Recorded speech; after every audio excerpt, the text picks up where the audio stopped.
And we are live. How's everybody doing tonight? My name is Anthony Brian Logan, and you're watching and/or listening to ABL Live.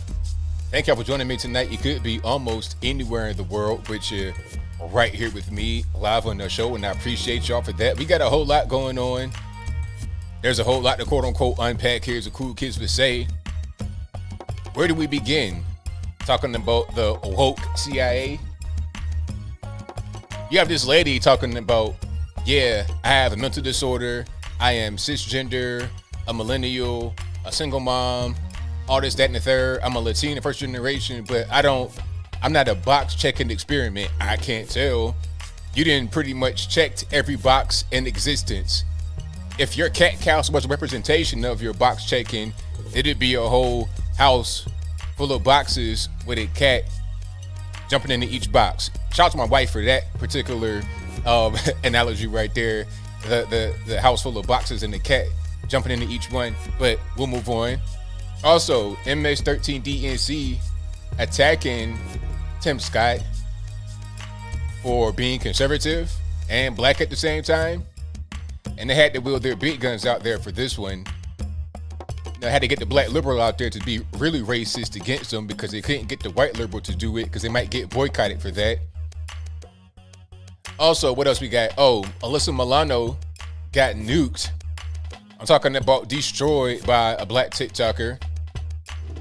A Los Angeles officer got a bunch of racial attacks. All those and more on tonight's episode of ABL Live.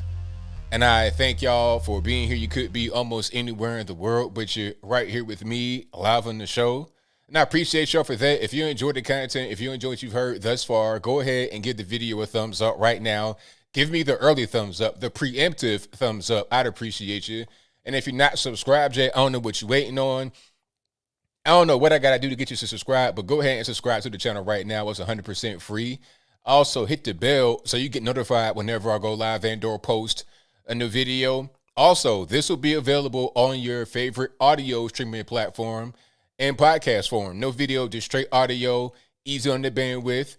And a link for that will be in the description box. It's everywhere. Apple, iTunes, Google Play, Spotify, Stitcher, Anchor, all over the place. Or you could just search in your favorite audio streaming platform, ABL Live. I shall pop right on up.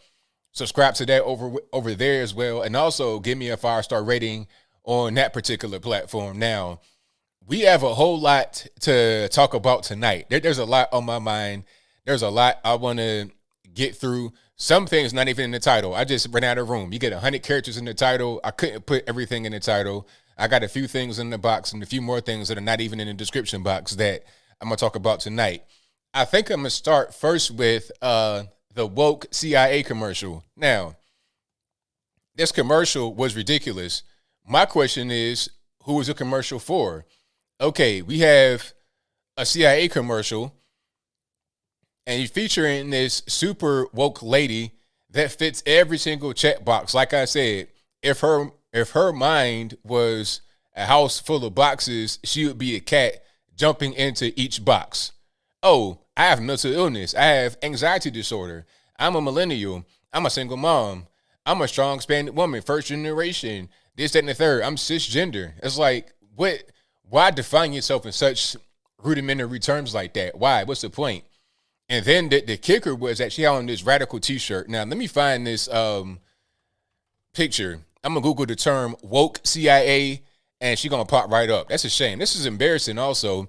Before I get to the T-shirt and breaking that on down, this is very embarrassing because it's not just us here in the U.S. of A., and all you guys watching are not even in the United States. This is being seen all over the world. So it's not just those that are here in the States that see this. This is on video. It's on the internet. Everyone can see this. It's embarrassing. China is laughing the high parts off. Russia, India, any emerging nation, any superpower nation, they're laughing. It's like, really, this is your intelligence? You know, and then before I even get, because I'm going to get to the shirt and her, but they keep saying, oh, their intelligence community says this. They say that. Well, how credible is the intelligence community? You probably have some really solid guys and girls over in the FBI, in the CIA, but when they do top tier, top level, big budget operations, like going to Alaska, raiding the wrong house to get Nancy Pelosi's laptop. And when they bring out the woke warriors to represent themselves in the television ad, it's like, all right, what's really going on? Who's running the show? The regular normies that are out there that should be running it? Or do we have the nut jobs? Do we have the inmates running the asylum? What's really happening? Now, let me see if I can get this picture up because we got to talk about this particular image. Matter of fact, here it is.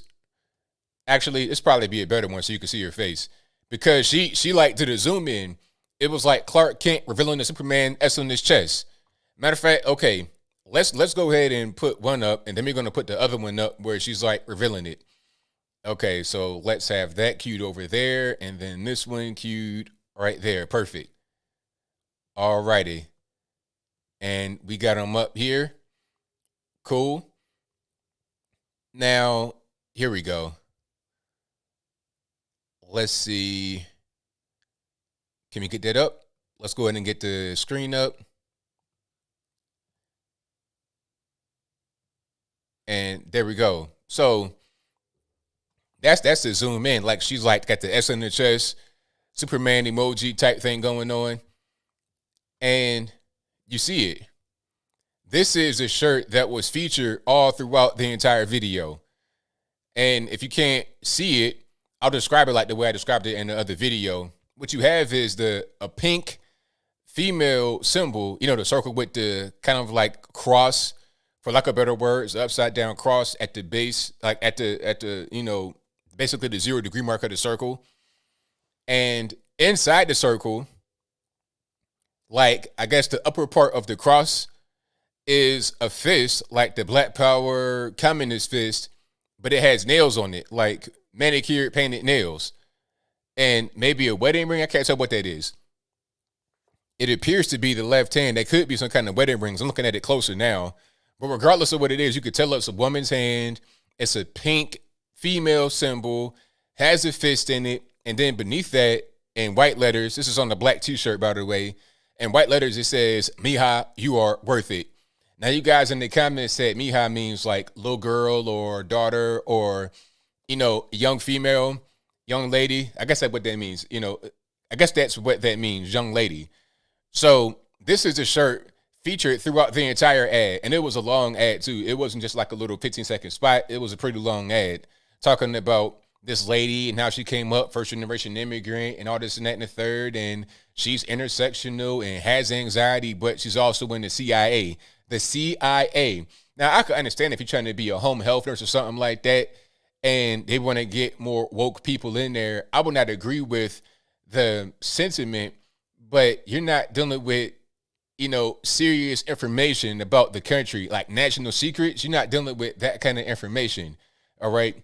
You're just working a decent, good job. Not with the CIA. That's a whole different ball of wax, all right? You could be a YouTuber. You could be like me and be a YouTuber and have this kind of BLM woke type stuff going on, but the CIA, is that what you want to put out there? And when you put an ad like that out there, let me go over here to the, here's how she looks. When you put an ad out there like this, you want to get more people that are just like her, that are kind of woke. She was talking like she wasn't woke and she wasn't really all this, that, and the third, but I can't tell. I cannot tell. First generation immigrant, I'm a Latina, I'm this, I'm that, I'm this, I'm that. Anybody got time for that? Can you do the job, lady? How about that? All your identity and stuff like that is really irrelevant when it comes down to it. What are you even doing at the CIA? What is your role there at the CIA? Apparently, she's good at what she does. I have no idea what she does, but she has an award. She's award winning. Now, what's the award? Well, I'm glad you asked. The award is for diversity and inclusion. Now, could there be more awards? Sure. I think there might have been one other one that I didn't see that I don't remember, but the Diversity and Inclusion Award definitely stood out to me.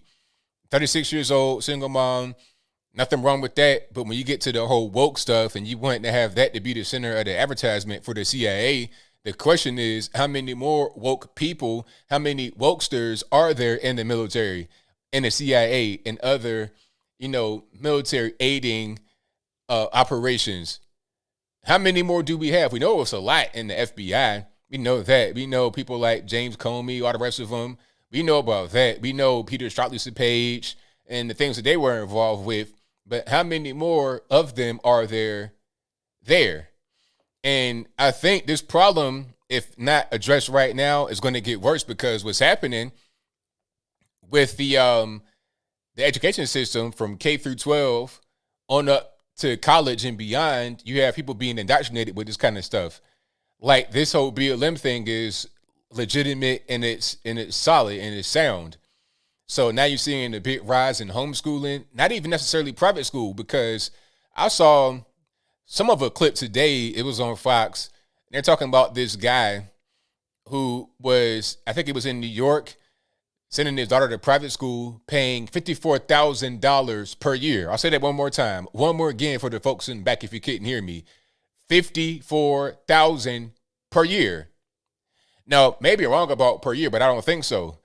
54,000, 5 digits per year to go to private school, and she's getting a woke education from cradle to the grave. That's how they want to do it. Now, I don't know about you guys, but I'm not trying to pay 1 red cent for any kind of, school indoctrination. I just don't want it. I don't want it. Keep that over there. I'm cool. So homeschool's on the rise right now because parents are just not trusting what's happening in the school, not in the least bit. And I don't blame anybody that does that, because who wants to have their child get taught about how bad they are if they're a white person, or how soft and weak they are if they're a black person or a so-called person of color? I don't want anybody to get taught that. What I would want to teach, if I were a teacher, what I would teach is 1 + 1 is 2. All the stuff about, Black Lives Matter and all the social political stuff, that should be left to the parents, in my humble opinion.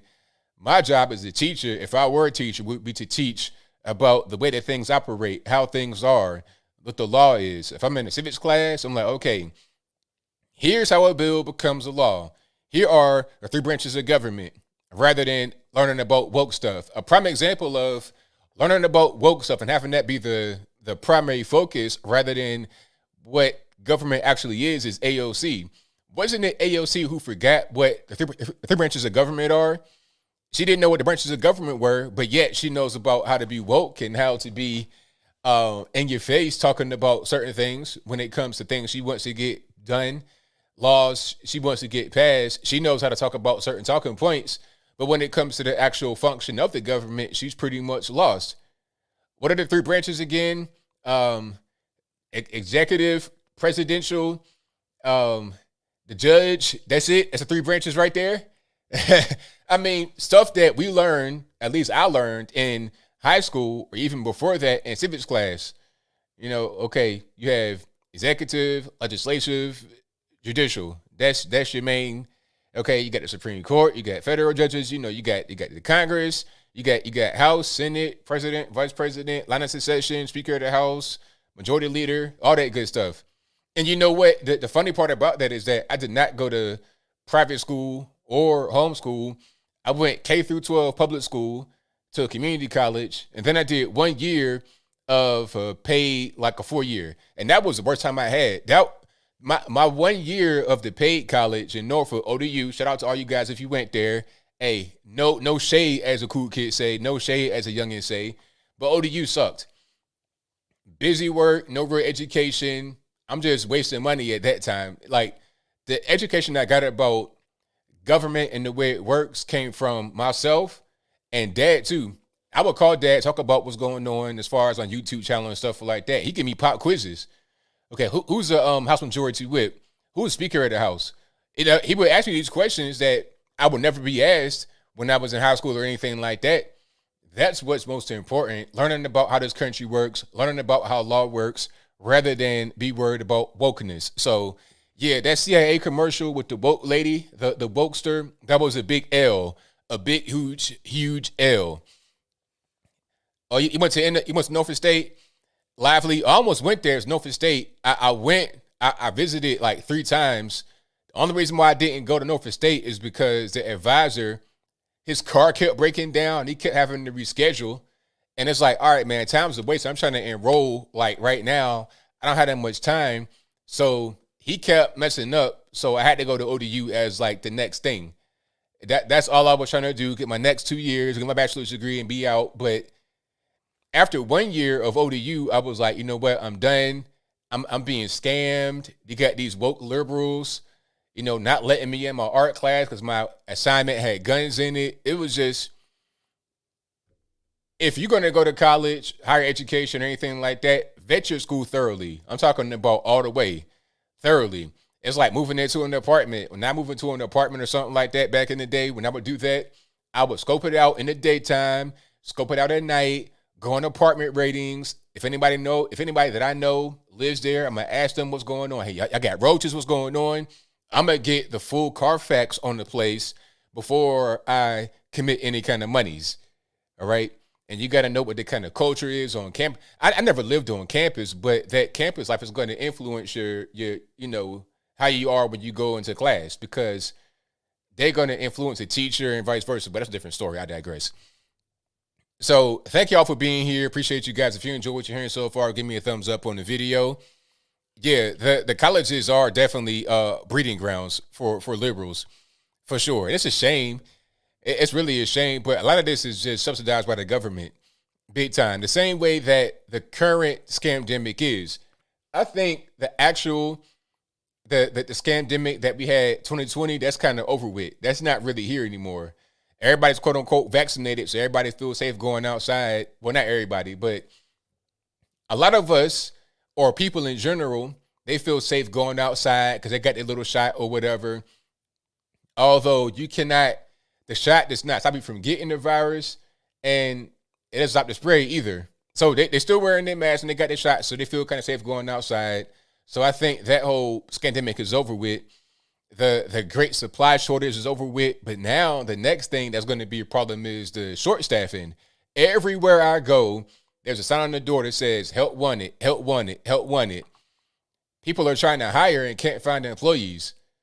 And what's the reason? People don't understand, but I called this long before the scamdemic. I called it. When you're talking about UBI and stuff like that, that's what's happening right now. Effectively, unemployment has become a form of UBI. That's universal basic income, where you get a certain amount of money just for being an American. Okay. And the amount can vary depending upon where you live. They're not giving the $600 anymore, but at the same time, you can get more than that. So the way it is now, I'm not sure about how it was back when the initial money was given out, the $600. I'm not sure how much you were getting back then as far as your total in each state. But the way it is now, let's say, for example, I think Georgia, you're able to get $300 from the government, which is what they give you unemployment per week. And you can get, I think, like $275 or $325 from the state.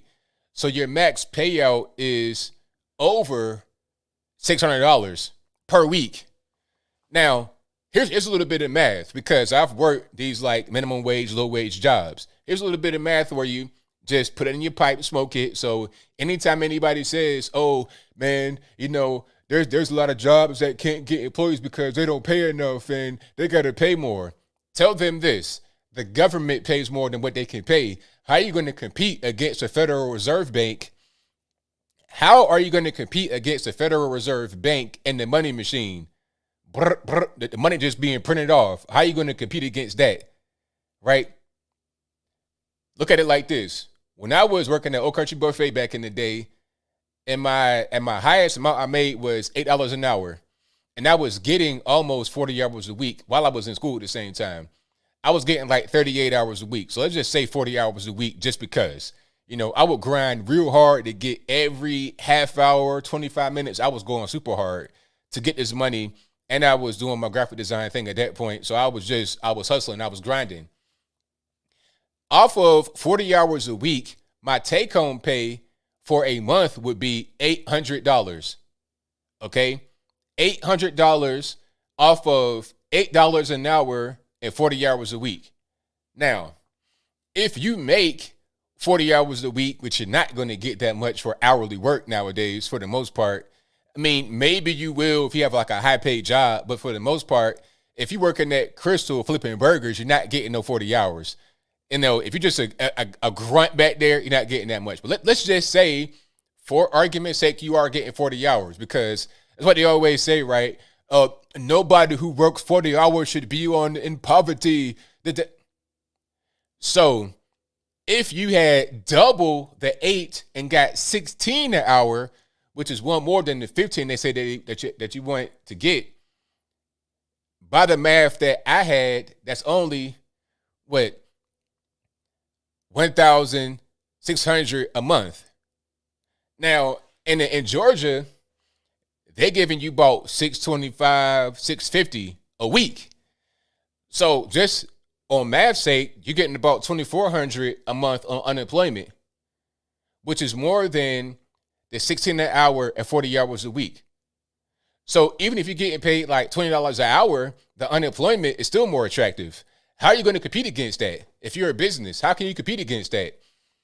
The only thing you can do is raise the prices of goods and services to match what you got to pay in wages to attract more employees, or you're going to fold and go out of business.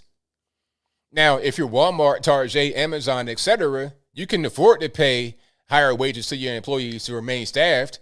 You take a little L. You might lose $1 billion or so, but you got it. Okay, it's not really a big deal. You want to make more for your bottom line, of course, because you got shareholders and everything. You got expenses.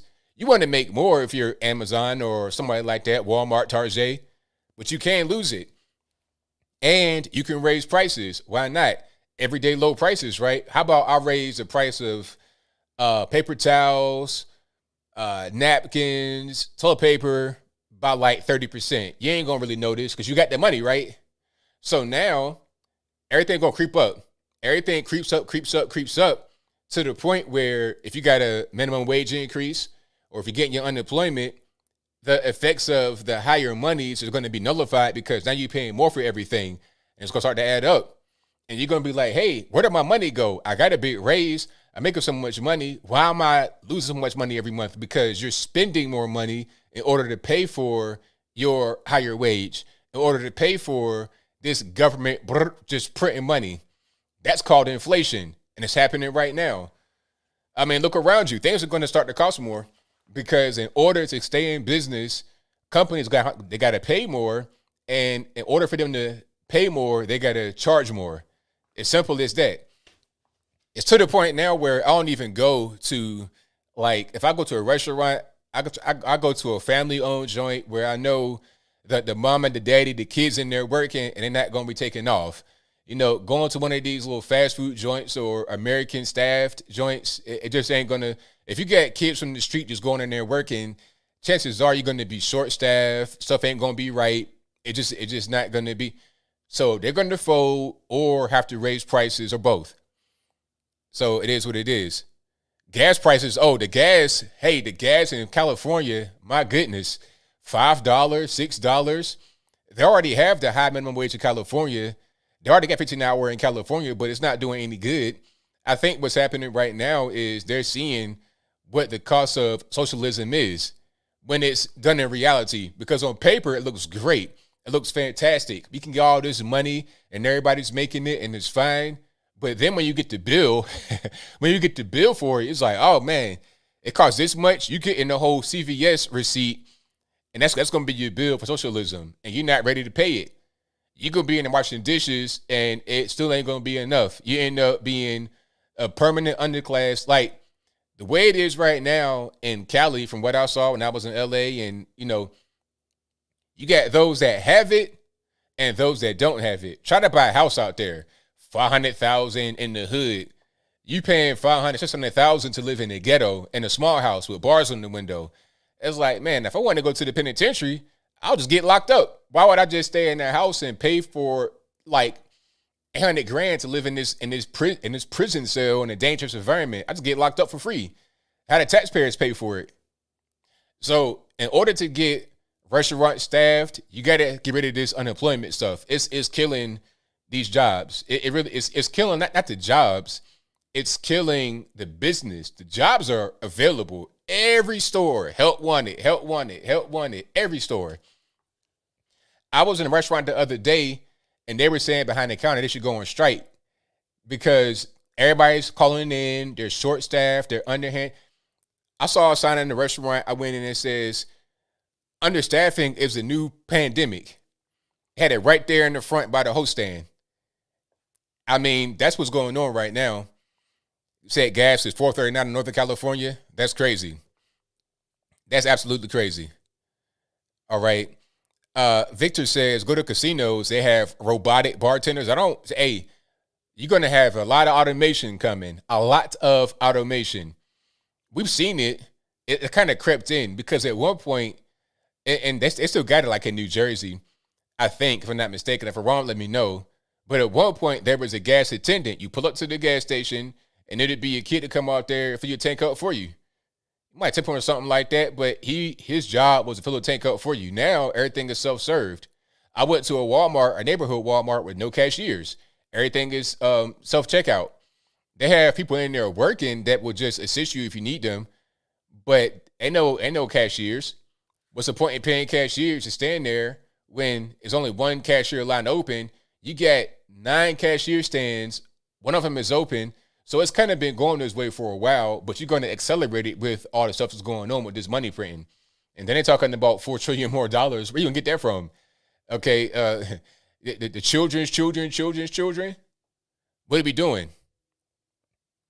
All right. So what else we got going on? We got a whole lot of topics to cover. But yeah, that whole understaffing thing is a serious problem. And you know what? You know what's going to happen as I close and button that on up? You're going to get these illegal aliens to come in, and Biden and the Democrats, they want amnesty. They want that real bad. And the illegal aliens, they're not getting their stimmy money. They got it in New York, crazily. I think they said they got like $15,000. You know, some of them got $15,000 because they didn't get the stimulus checks or unemployment because they're not citizens. But anyway, different story. I digress. You're going to have these illegal aliens coming in, hungry, ready to work, filling these jobs up. So at the end of the year, like September, October, et cetera, close to the fall, winter time, people are going to be hurting because there's no more stimmy checks coming. Unemployment, they get cut in half or less than half. And they're going to be like, hey, where's my next check coming from? How am I going to eat? Okay, I'm going to go back to Subway. I'm going to go back to Squiggly Bob's and get my job back washing dishes and flipping burgers. Nah, because, Ho Chi Minh and Javier, they're in the back flipping burgers now. They ain't speaking no English, Mandarin, Spanish, whatever, no English, and you have no job.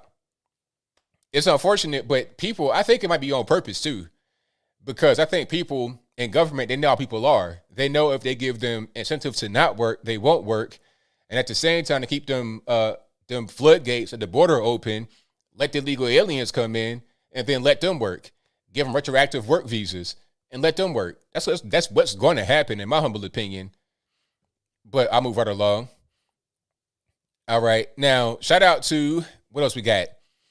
Oh, Alyssa Milano. Oh, my goodness. Alyssa Milano got nuked. I'm talking about nuked out of orbit by the TikToker.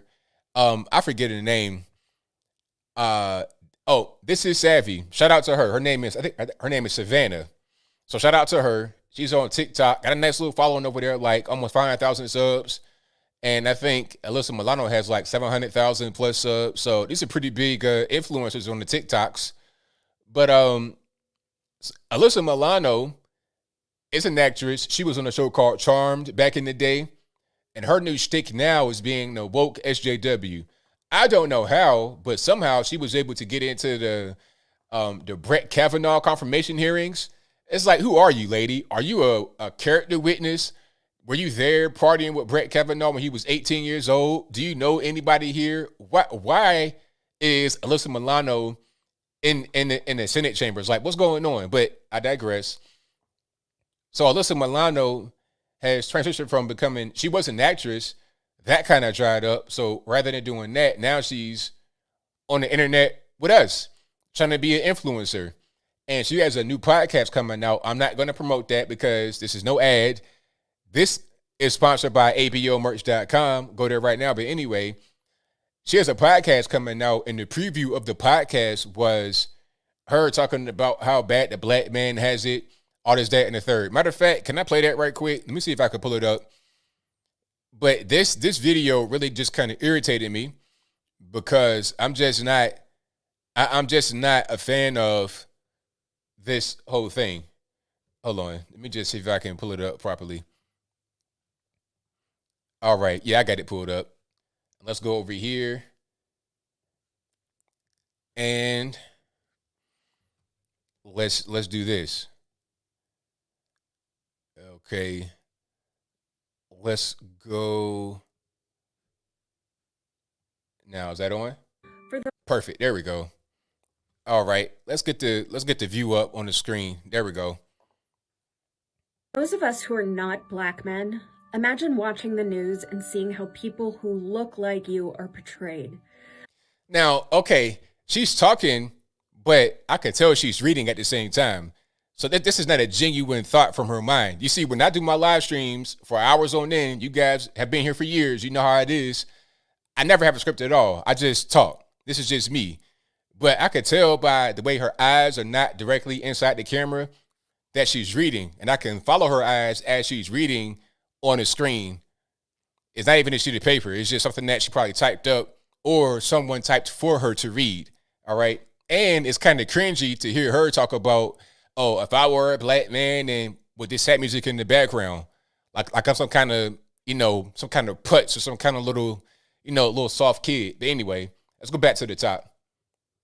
For those of us who are not black men, imagine watching the news and seeing how people who look like you are portrayed. Imagine seeing men who look like you executed by police, arrested in impossibly high numbers. I mean, the thing is, most people, if they're being honest is the key. If they're being honest, they know when somebody gets killed by police, it's not just for no reason. It's unfortunate that somebody had to die, but it's not just because, they just happen to be black and they get killed. That's just not what's going on. Okay. This person had a knife and they tried to stab somebody else and the officer stopped it from happening. Or, they kidnapped somebody and they carjacked. I mean, there's consequences for actions. Most true men understand this, regardless of what you think, Miss White Lady, Miss White Liberal. And seeing the entire political system of our nation fighting to keep it that way. Think about really what effect that would have on you, about how you felt about this country and your participation in its institutions. It's a centuries-old problem, but we can't be centuries old in the solution. We need to fix it now. Okay, are you seeing this tattoo right here? What is that? Is that a zero? Like, what does that mean? Does that mean loser? Like, what's going on with that? If you guys know about what that tattoo means, please let me know. But that was kind of irritating me to have this big random tattoo right there on the wrist. Now, we need to stop the efforts to make it harder for people of color to vote. Now, this is one that it confuses me so much. Well, it doesn't confuse me, really, because I understand why she's trying to say this, but it's just kind of weird because how is it hard to vote? Why is that a hard thing to do? I don't understand. It's pretty simple to vote. Get your ID. Everybody has an ID. I have a car. I know how to drive. Since I've been 16, I took driver's ed in high school like everybody else. I got my ID back then. So what? I mean, we didn't go to high school. We didn't have driver's ed. We don't know how to go and get an ID. And in order to get the stimmy checks, you got to have an ID. To get welfare, Section 8, food stamps, WIC, TANF, you got to have an ID. To get in government housing, you got to have an ID. So I don't understand the whole thing about, to say you got to have an ID to vote is racist. Furthermore, you only get to vote one time per election. So if someone takes my vote from me, then I become disenfranchised. So how about protecting my right to vote, right, by requiring an ID so someone can't take that from me? Doesn't that make sense? But I guess not to the white liberals out there. We need to fix what is broke in America. Okay, so that was what she said. Now, there was another, there was a response. If you haven't seen it yet, I'm going to put it on the screen.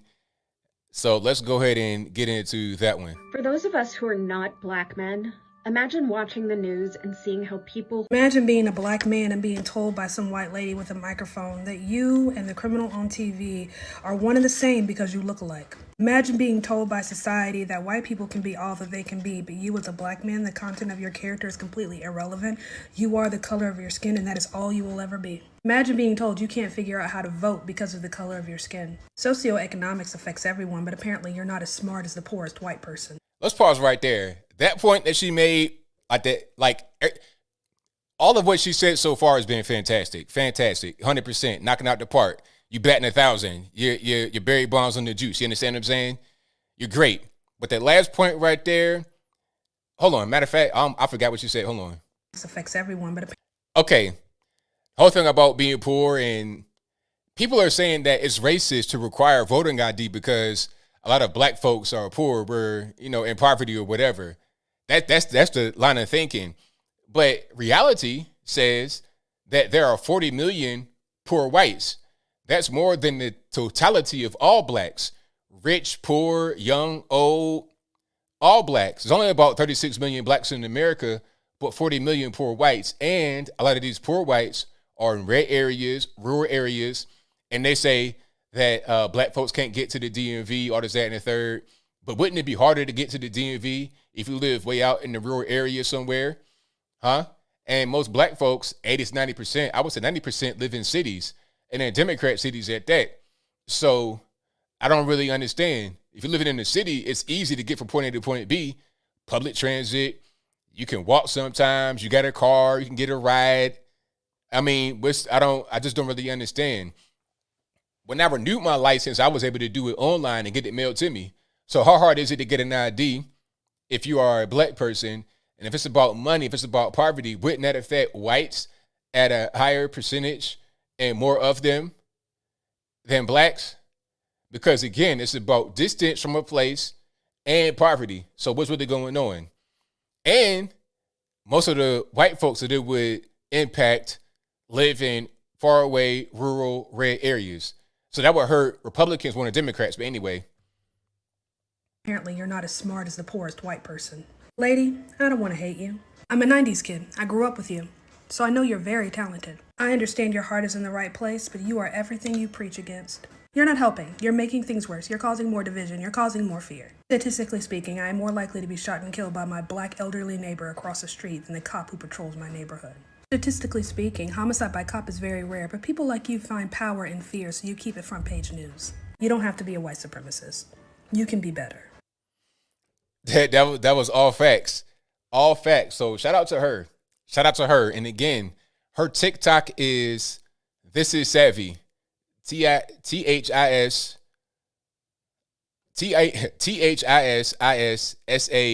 This is Savvy. A lot of I's and S's got kind of confused. But anyway, that was great. That was fantastic. And you're going to see a lot more of that coming up. And we need more of that because, like I say, Alyssa Milano is a famous person. She might be kind of a Z-list actress, but it's fine because she still got a pretty big name from Charmed and other movies like that. People know who she is, and she has a pretty big following on the TikToks. And you got kids that are eating this stuff up like it's, Captain Crunch cereal Sunday morning with milk in it and sugar on top.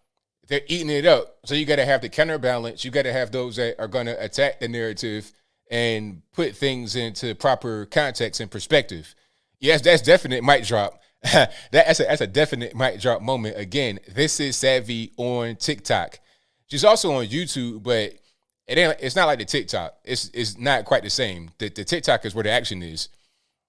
All right. But if you like what you've heard so far, go ahead, hit the thumbs up on the video. If you're just now coming in, do that as well. Also, if you're not subscribed to the channel yet, go ahead and do that right now. I'd appreciate you if you did. Righty.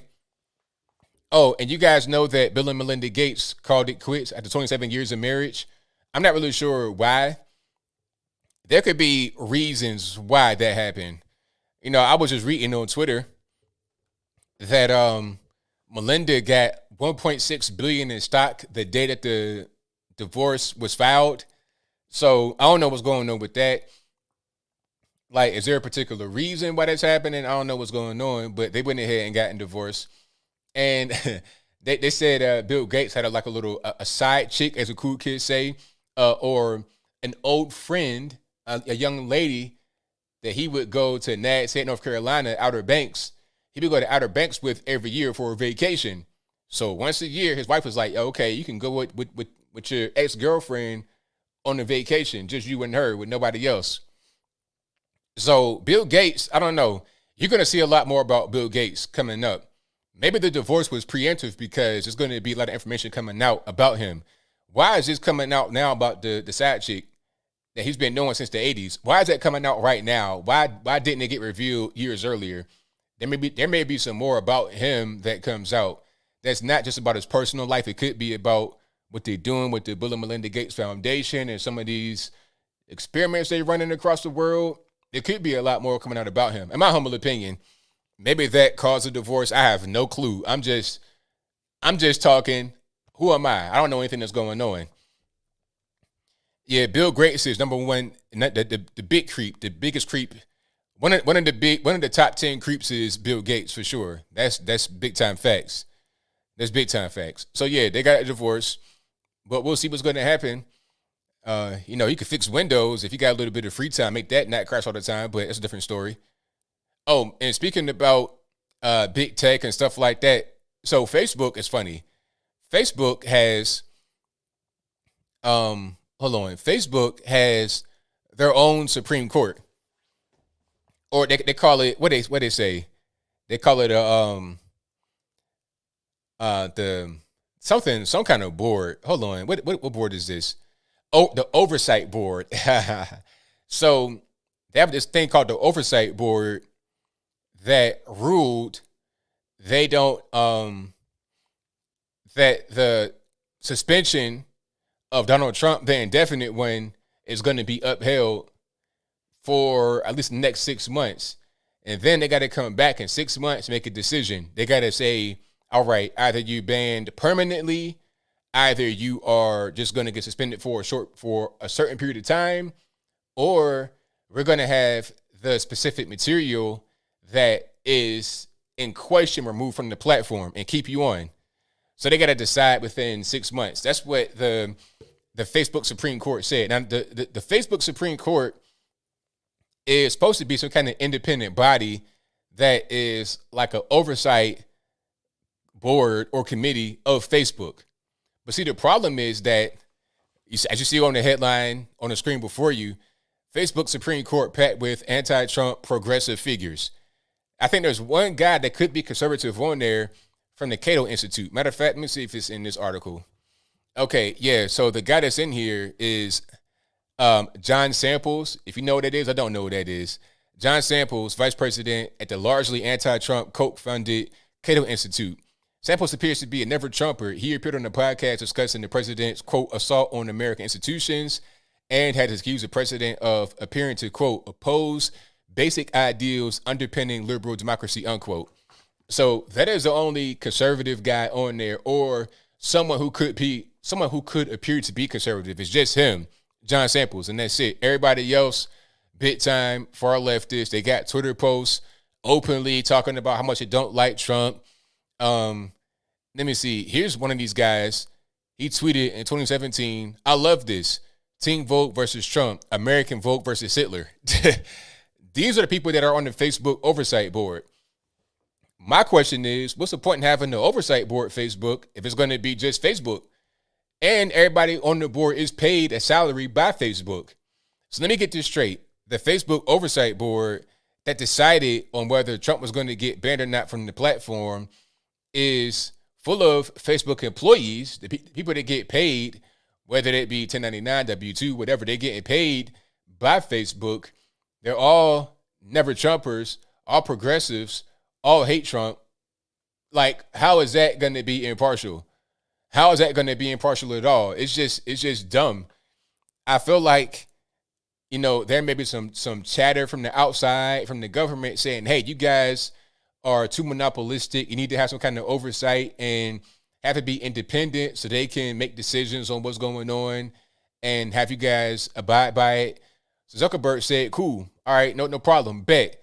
So he goes out there, gets a bunch of never Trumpers, liberal progressive Democrats and pays them and says, okay, you guys are going to be the board. You guys are my friends. I've been at your house and we done fished and hobnobbed and jet ski and everything else. I'm going to put you on the board, and then you could be our oversight. You could be those that make tough decisions for us so we don't make them ourselves. But at the end of the day, it'd be the exact same thing we would do with no oversight board. It's just dumb. It's like a tax write-off. But I digress. Speaking about impartial and bias, Derek Chauvin is going to file for a new trial, and he might get it because one of the jurors was found out to be like a closeted BLM supporter. I gotta find that right quick. The guy was a BLM supporter. Hold on. Chauvin juror.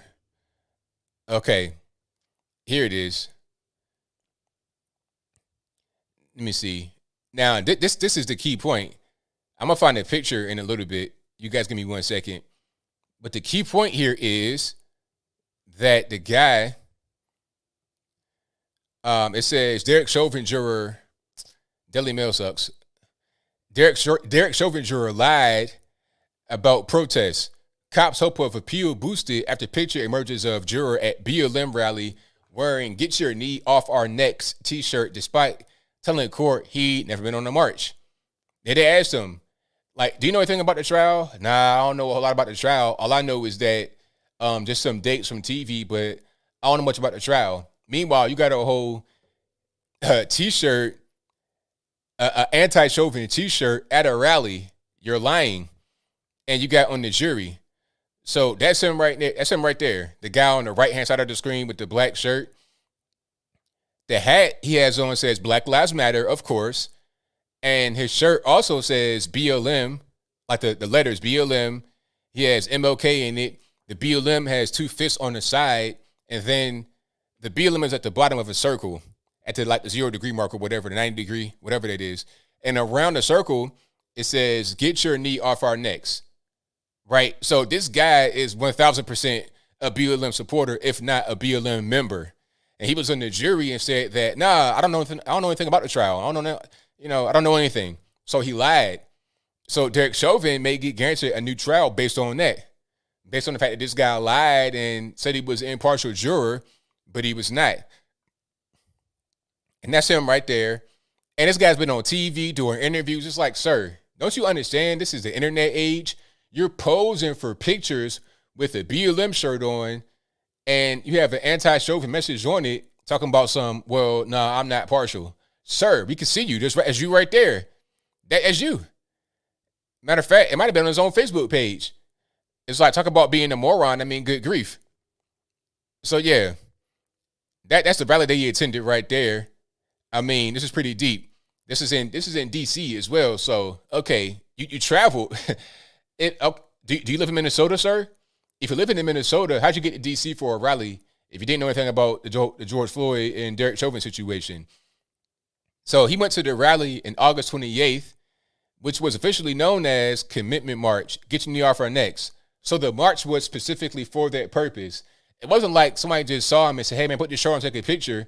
He wore a shirt from the rally he attended. He traveled. He went from Minnesota to Washington, D.C. That's like halfway across the country. That's a pretty far little flight right there, about 4 or 5, 6 hour flight. All right. And George Floyd's brother was at the rally.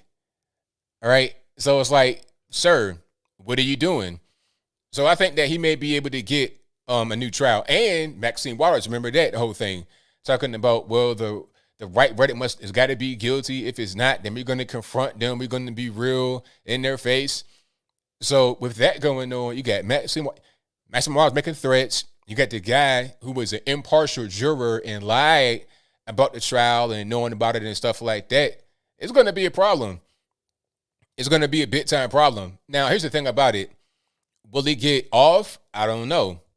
I don't know. I think that he was kind of doomed from the beginning because of the circumstances. He was not going to get a fair trial. But see, it's one thing to not necessarily get a fair trial, and it's a different thing to have someone on the jury straight lie about who they are to get on the jury who is going to decide your fate. From the very beginning, that guy was not going to say anything other than Derek Chauvin is guilty of all charges. Nothing else. He went to a whole rally talking about that. Like, if he, at that point in August, had made his mind up, what was going to change his mind from that point up until then?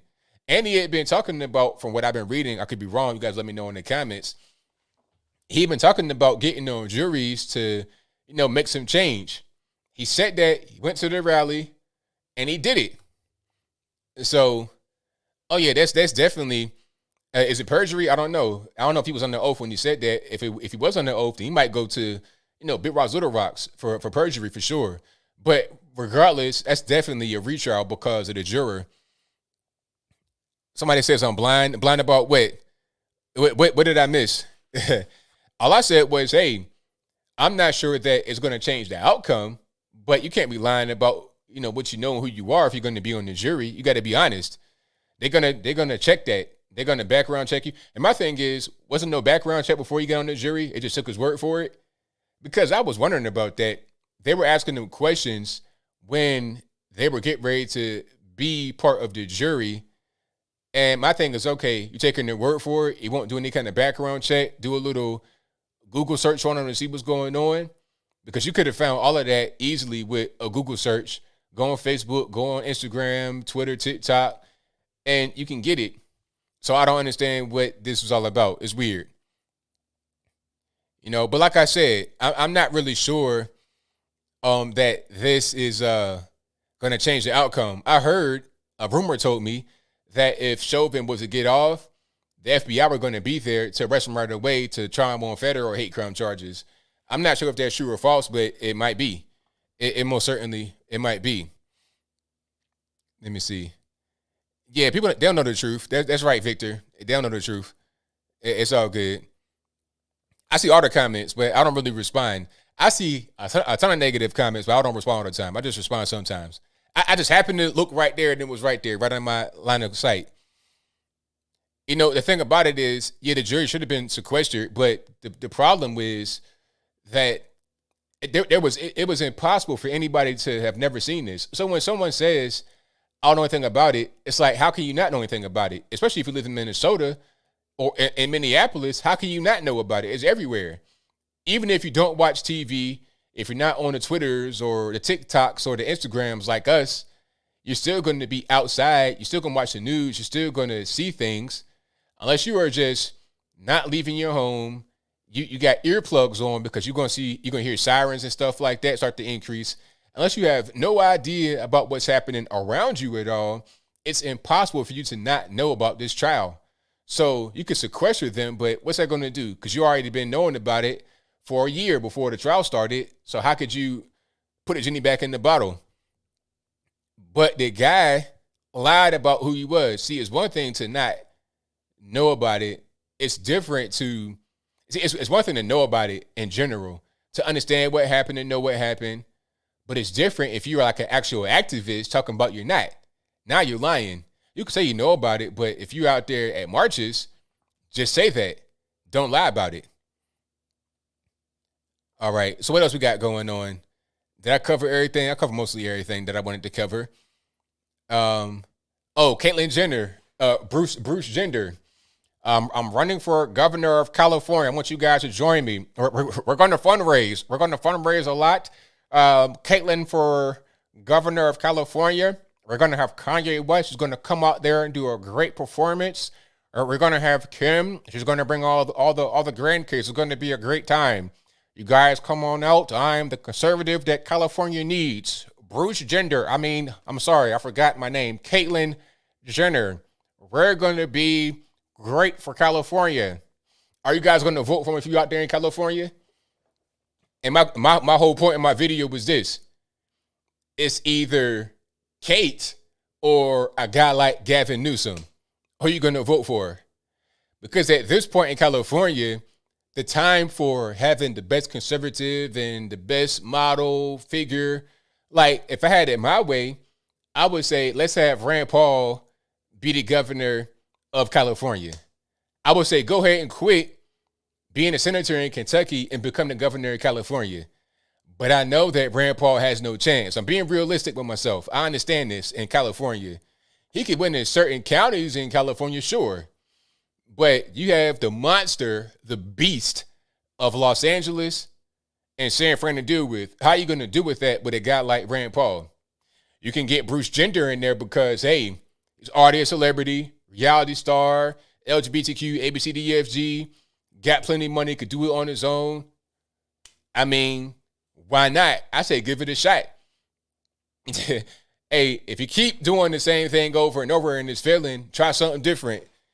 Try something different. And you know what? What'd be funny is if he took them implants out and become a regular man again when he got in office. That'd be hilarious. It could be a whole bait. It could be a whole bait and switch. You have no idea. So then, when he becomes the governor, if he was to win, he could take all his campaign speeches with that same, all right, I'm Bruce Jenner voice, and just put his B-roll from when he was at the Olympics or his updated appearance if he becomes a man again. I mean, I've seen stranger things happen in this country. I've seen crazy things. Like, I saw California. I saw in San Fran, people can just go outside and do right on the ground, wherever they are. Okay, in front of little kids and whatever. They got their butt hanging out in front of a restaurant. I've seen some crazy things in California. So don't tell me that this can't happen. I mean, let's just be real. People are leaving California in record numbers. And the problem with that is that they're coming to conservative places. Now, some of you guys in California are great people. Fantastic.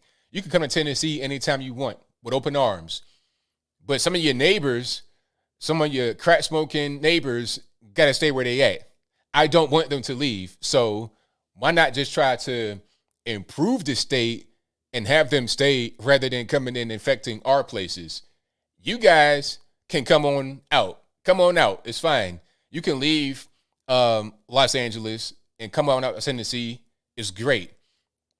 Don't bring any center-right crowd with you. Just be conservative, and that's fine. But your neighbors that like to get high on meth on the weekends, you can leave them right there in West Hollywood, and it's fine. Don't bring them out here. But I digress. All right. So, yeah. Caitlyn, Bruce Jenner, whatever, she referred to themselves as, they might be able to take it on home. They might be able to take it on home. And if not, then who else? I feel like you got to just throw a Hail Mary sometimes, because if you're getting beat 48-0, it's the fourth quarter, and you're about to lose, or you're already losing, you're getting stomped in your head. It's like, all right, why not throw a Hail Mary? Why not put the fourth-string guy in there, the guy that, nobody really has faith in, the guy that couldn't play, put him on in there and see if he can make a difference. And if you lose, hey, you died on that hill. You went out with a bang. You gave it all you had. You put it all out there, and you lost. But why not just try? Is Bruce? He might not even be all the way conservative. He might not be all the way conservative, and that's fine, because somebody said Rand Paul or RuPaul. That's hilarious. Hey, that was good. That was a good one. But he might not be conservative all the way, but he's better than anybody else that I've seen that can run, that can win. Better than anybody else. I've seen some guys running that are scamming that say they're conservative. So, I mean, he might not be scamming. He's going to, if he says that this is what I'm going to do this, he's too high profile of a guy to be making up stuff, in my opinion. But we'll see. Yeah, Trump was a Hail Mary. Yeah, Trump did a lot. Trump did a whole lot. And his impact is still felt in the government. I feel like before Trump, the government was really headed in the wrong direction. And we still got a lot of problems now, but I feel like we could take it back the other direction, because he inspired a lot of people to. So it can't just be Trump. It can't just be one guy. It's got to be a whole thing where you have other people step up and say, you know what, I'll make a difference. I'll make a difference. So he inspired a lot of guys to come out and do something. Guys like Mark Robinson became lieutenant governor out there in North Carolina. Burgess Owens out there in Utah, if I'm not mistaken. A lot of guys have stepped up. He's really empowered Ron DeSantis to become the next guy. In my opinion, I'm not saying that Trump made Ron DeSantis. I'm saying that the Trump effect kind of drew more attention to Ron DeSantis and built his name up more than what it already was, in my humble opinion. So I think that he did a lot, and we need to capitalize on that rather than just dropping the ball right now and letting it roll away because, of the 2020 election. All right. But we have super chats on deck. I'm going to read those right quick, and then I'm going to get to the calls. You guys on the Jordan number to call is 434-658-1220, but y'all just hang tight because I don't have the calls ready for action quite yet. Let me go ahead and see what's happening over here.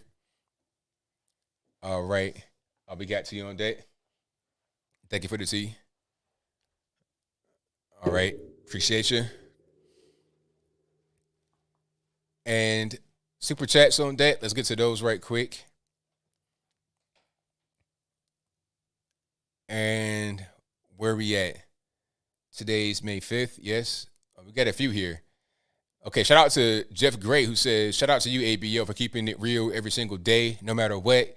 Keep the content coming. You helped me wake up, sir. And thank you for that, man. It means a lot to me. I'm glad that I was helping to get you, into an awake state out of that Matrix pod. Thank you for that, man. It means a lot to me. Thank you to the anti-view who says, it's interesting that women hygiene products always remove the female symbol as a sign of menstrual inclusion, yet it's okay for the movement. Really? So you can't have the female symbol on feminine hygiene products because men can have periods too, I guess. But I mean, if they're a man, okay, I'm so confused. Anyway, but yeah, when it's part of the movement and Black Lives Matter, or you can wear it all day because you got to denote yourself as a woman and you're woke. But to say that is somehow, you know what?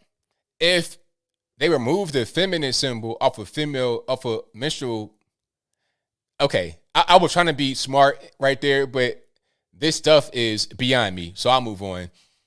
Thank you to Apple who says, hey, ABL, did you see the young person calmly and articulately destroy Alyssa Milano's liberal privilege? So awesome. By the way, I think Daryl Gamble is Ivan. I don't know nothing about that. Thank you to, but yeah, of course I did read that and we watched it earlier. Thank you to Jet who said, thank you, ABL. Thank you for that, man. Definitely appreciate you. Thank you to Richard who says, today the CIA is allowing people with anxiety issues to join up. Tomorrow, DOD is going to allow people with multiple personality disorder to join up. I'm sure hope we can trust all the personalities. Exactly. Like, how are you going to be mentally ill in government, like in CIA or in the military, Department of Defense? It's kind of scary, actually. Becky to Apple who says, Tiffany Cross, Black conservatives are shoe shiners, tap dancers, and hostages. ABL, you work for MSDNC. Your bosses are libs. ABL, you're amazing. Wokies are bigots. Identity politics are regressive. Exactly. Thank you. That's crazy because people like Tiffany Cross will say, oh, you're trying to please the white man because you're conservative. Meanwhile, you're working at MS-13 DNC. I mean, who do you really work for? White man? Who are your producers? White men, white women? You get written the script every day. You got to read from the white man. Meanwhile, I get on here and say whatever I want to say. I don't have a boss to answer to, unlike you, Miss Tiffany Cross, but different story. We'll move on. Thank you to Jet, who says ABL unemployment is going to get scarce when taxes stop coming in from workers actually working. Yeah, you got a point there. Thank you to Laura, who says we normies have to stand up to wokeism. It is mass hysteria like the Salem witch trials. Keep calling it out, ABL. We love you. Thank you. Thank you to Apple, who says Mayor Bowser, no dancing. Oh, in D.C. Yeah, so you can't dance outside at a wedding in D.C., according to the mayor out there, Mayor Bowser, Muriel Bowser. What's up with that? I thought the bad guy in Footloose was a white dude. He also says, opinion on Cornel West, just a kind of a character, like a character in academia who gets paid to be that character, but not to actually teach anything. If that makes any sense. It's just kind of weird. It's like a prop. Thank you to Apple, who also says, ABL, you prefer pancake, waffles, crepes, French toast. I'm probably waffles, depending upon how they cooked. But it's got to be just right. If they're not just right, I don't want it. But pancakes more often than not. But the waffles, put them in the waffle iron with some of that mix. And the waffle iron that's kind of like up above, you turn it, one of them. I was in a hotel. I was in Texas. I was at this hotel, and they had that in there. Oh, I had about 8 of them waffles. I tore them to pieces because they had the whole thing. They had the little batter set up in a little container. Then they had the iron. Then they had the syrup and all that. Oh, I was like a stuck pig. But anyway, thank you to B. Anderson who says, please help. I started a fundraiser for my cat on GoFundMe. It's called, okay, I'm not going to be reading that one. That's kind of strange. Anyway, thank you to the anti-view who says, did you see the Carter Biden picture? More photoshopping there than the Kardashian picture. Yeah, I did see that. That was weird. I think what happened was he used some kind of weird lens for that picture, but also some Photoshop. It was really strange. There was a whole lot wrong with that because let me see. There was a whole lot wrong with that because first of all, I'm pulling it up right quick. Matter of fact, this would be a good time for me to do this. Okay, first of all, they didn't have on masks in the picture, but when they left, they put the mask on. Like when they left the house, I mean, literally right outside the house, they put the mask on. It's like if you didn't have the mask on inside, why would you put it on outside? Why? So if you don't know what's going on, if you don't know what I'm talking about, there was a picture of Jimmy Carter and his wife with Biden and his wife. And apparently they went to Georgia to visit them. So it's probably at their house, at the Carter's house. Let's put it on the screen. So this is a real picture. I did not edit this at all. This is straight from White House, straight from the Carters. This is the real picture that came out. It has not been edited by anybody that I know beyond probably the White House or the Carter team or somebody. Now, you can see how this is just really weird. Why does Biden look so humongous? And why does Jimmy Carter's wife, I don't know her name. You guys know her name. Why she look so small? Like a whole hand puppet right here. Now, Jimmy Carter is not necessarily a giant person. He's probably about a good 5'9", 5'10", though. So it's just a really weird picture. The room looks weird. I think what you have here is just a strange lens because there's a curvature right there on the chairs. Let me see if I can just kind of get my cursor on it. See the chairs right there at the bottom? It's like a weird curvature in the whole room right there at the chairs. So I think it's just a crazy lens they used to get like a wide angle, but it wound up distorting it at the edges. So that's why everybody looks like really big and kind of weird. But yeah, this is terrible. It does not look good at all. But again, no masks. Jimmy Carter bought 100 years old, like literally almost 100 years, like 96. And she's 92 years old. So you have very old people, extremely. I'm talking about almost century mark. And Creepy Joe is no spring chicken. He bought 78 years old. He about to be 80 sometime soon. Same thing with his wife. Everybody here is old, but no mask on. But right when they left, they put the masks on their face. Why? What's the purpose? And again, this picture looks really crazy and really weird, but I don't know exactly what happened there. Was it Photoshop, a weird lens? Or they just happen to be like puppets? I have no idea, but it looks kind of weird to me. I think it's just the lens distortion because you can see this picture right here in the back. It's also distorted because from the bottom left to the bottom right, it's smaller than the top left and the top right. It's like a what do they call it? A trapezoid? I'm not sure what that is. It's not a perfect rectangle. It's distorted. I can see it. It's like almost it's going to a V shape there. Like if you were to continue this all the way to beyond the floor, it'd create a V. So it's probably just a bad lens, but yeah, that was a terrible picture. I don't know who decided to green light that one because right away it had really bad proportions. All right, so that's that. But again, that was former President Jimmy Carter, his wife, and quote unquote President Joe Biden and his wife. at the Carter's house in Georgia, if I'm not mistaken. Not really sure where in Georgia, but somewhere in Georgia. All right, and then let's go ahead and get to the next one here. Where was I at? Let's see. Okay. Also, ABL Best Fries, McDonald's, Wendy's, Burger King, Dairy Queen. Ew. I never go to Dairy Queen. Come on. Like, let's be civilized here. KFC. Well, I'm not really a fast food fry guy, but I think out of all of them, it's probably Wendy's or McDonald's. Thank you to Jared, who says just tried to copy and paste Trump's site URL and they got blocked in your super chat. Yeah, you can't post links in the chat because I get people that try to post malicious links. But thank you for that. I appreciate you. Thank you to Apple, who says best wings, barbecue, salt, pepper, ranch, Cajun. Probably barbecue. Yeah, out of those. Thank you to Purple, who says I get $1,300 every 2 weeks with unemployment, and I was getting $18 an hour for 40 hours a week before unemployment hit.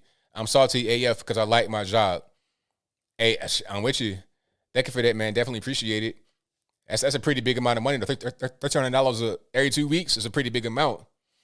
Thank you to Byron, 8899, who says, because DAs like Portland don't do their jobs fairly, double standards between the woke mob and the regular person, do you think cops should quit? Well, that's happening. I mean, if I was in Portland, I wouldn't stay. I would go somewhere else. I wouldn't quit being a police officer. I would just go somewhere else. I would go further out to a safer place, or not to a safer place necessarily, but to a better place. I would not stay in Portland at all if I was an officer, for sure. And it's unfortunate for those that have to live in Portland and they are unsafe. But what am I to do if I'm a cop out there and I'm not safe? I can't. What's the point in risking my life with no guarantee, or with limited safety, with less safety, with less backup? Like, okay, it's dangerous. I'm at risk every night going out there because of the miscreants, and on top of that, I don't have backup. I don't have support from those that are in higher levels of power. What's the point? Shout out to Joseph for the donation. Definitely appreciate you. Thank you to Jet, who says the dot on her wrist, or the circle on her wrist, is her veins where she bangs off. I'm not going to say that. Thank you for that. Shout out to Brandy, who says, kind of feeling weird. I have 2 daughters, Alyssa and Savannah. What are the odds? Love you, ABL and fam. Oh, that's super ironic. Thank you for that. I appreciate you. Thank you to Mark, who says, Democrats flood the country with illegals fighting voter ID laws, then tell the black community their votes are being suppressed. Right, exactly. That's the craziest thing. You flood with illegal aliens. They come straight to the black community, take over jobs, take over communities and all of that. And then they say, oh, well, look, man, you're being oppressed by voter IDs. That's the problem. That the ID card that you have already, that everybody has already, that's oppressing you, not the 30 million illegal aliens coming into the country, taking your place in society. Good point. Thank you to Leo, who says, when do Maxine Waters and LeBron James get banned for social media? Oh, they're not going to get banned. They'll get some kind of, a celebratory march for them. They won't get banned at all. Thank you to Apple, who says, candidate Cali Governor Joe Montana or Magic Johnson. I'm not really sure about them. I mean, whoever has best politics out of them, but I don't know anything about Magic or Joe Johnson's politics. The anti-view says politicians should never have to wear their sponsors like NASCAR. RP Robin Williams, or they should have to wear it like NASCAR. Mental health matters, exactly. Yeah, RP Robin Williams, one of the best. And the anti-view also says Minnesota College to require gender racial studies. It's like I say, it's dumb at a certain point. It's like, if you go to a college like that, what's the point? What's purpose in going? Why? If I'm taking gender studies, like I know what gender I am, I know what race I am. Why am I required to take that? Now, if I want to take that, just like underwater basket weaving, then sure. But why would I be required to take that? I feel like it's required because they're trying to indoctrinate you by force. But the funny part is that it's not by force because you're paying for it. So you're paying money to them to become indoctrinated. It's crazy. And thank you to Trey who says flats or drums. Give me them drums all day. Drums all day. But if I could have my choice, let me get them boneless wings. That's the wave right there. But different story, I digress. Thank you to Cal for becoming an ABL supporter. I definitely appreciate you. And Brandy says, have I seen Kimberly Klasick's vid on May 2nd, mass shooting in Baltimore? It hasn't made mainstream media wonder why. Sad how transparent they are if you look. Well, the thing is about these mass shootings that happen in places like Baltimore, who cares about that, right? It's typical. The only time it really matters is when there's a race that can be identified that is something that is hot for the news. Oh, white man shoots 2 black men. Oh, throw them away forever.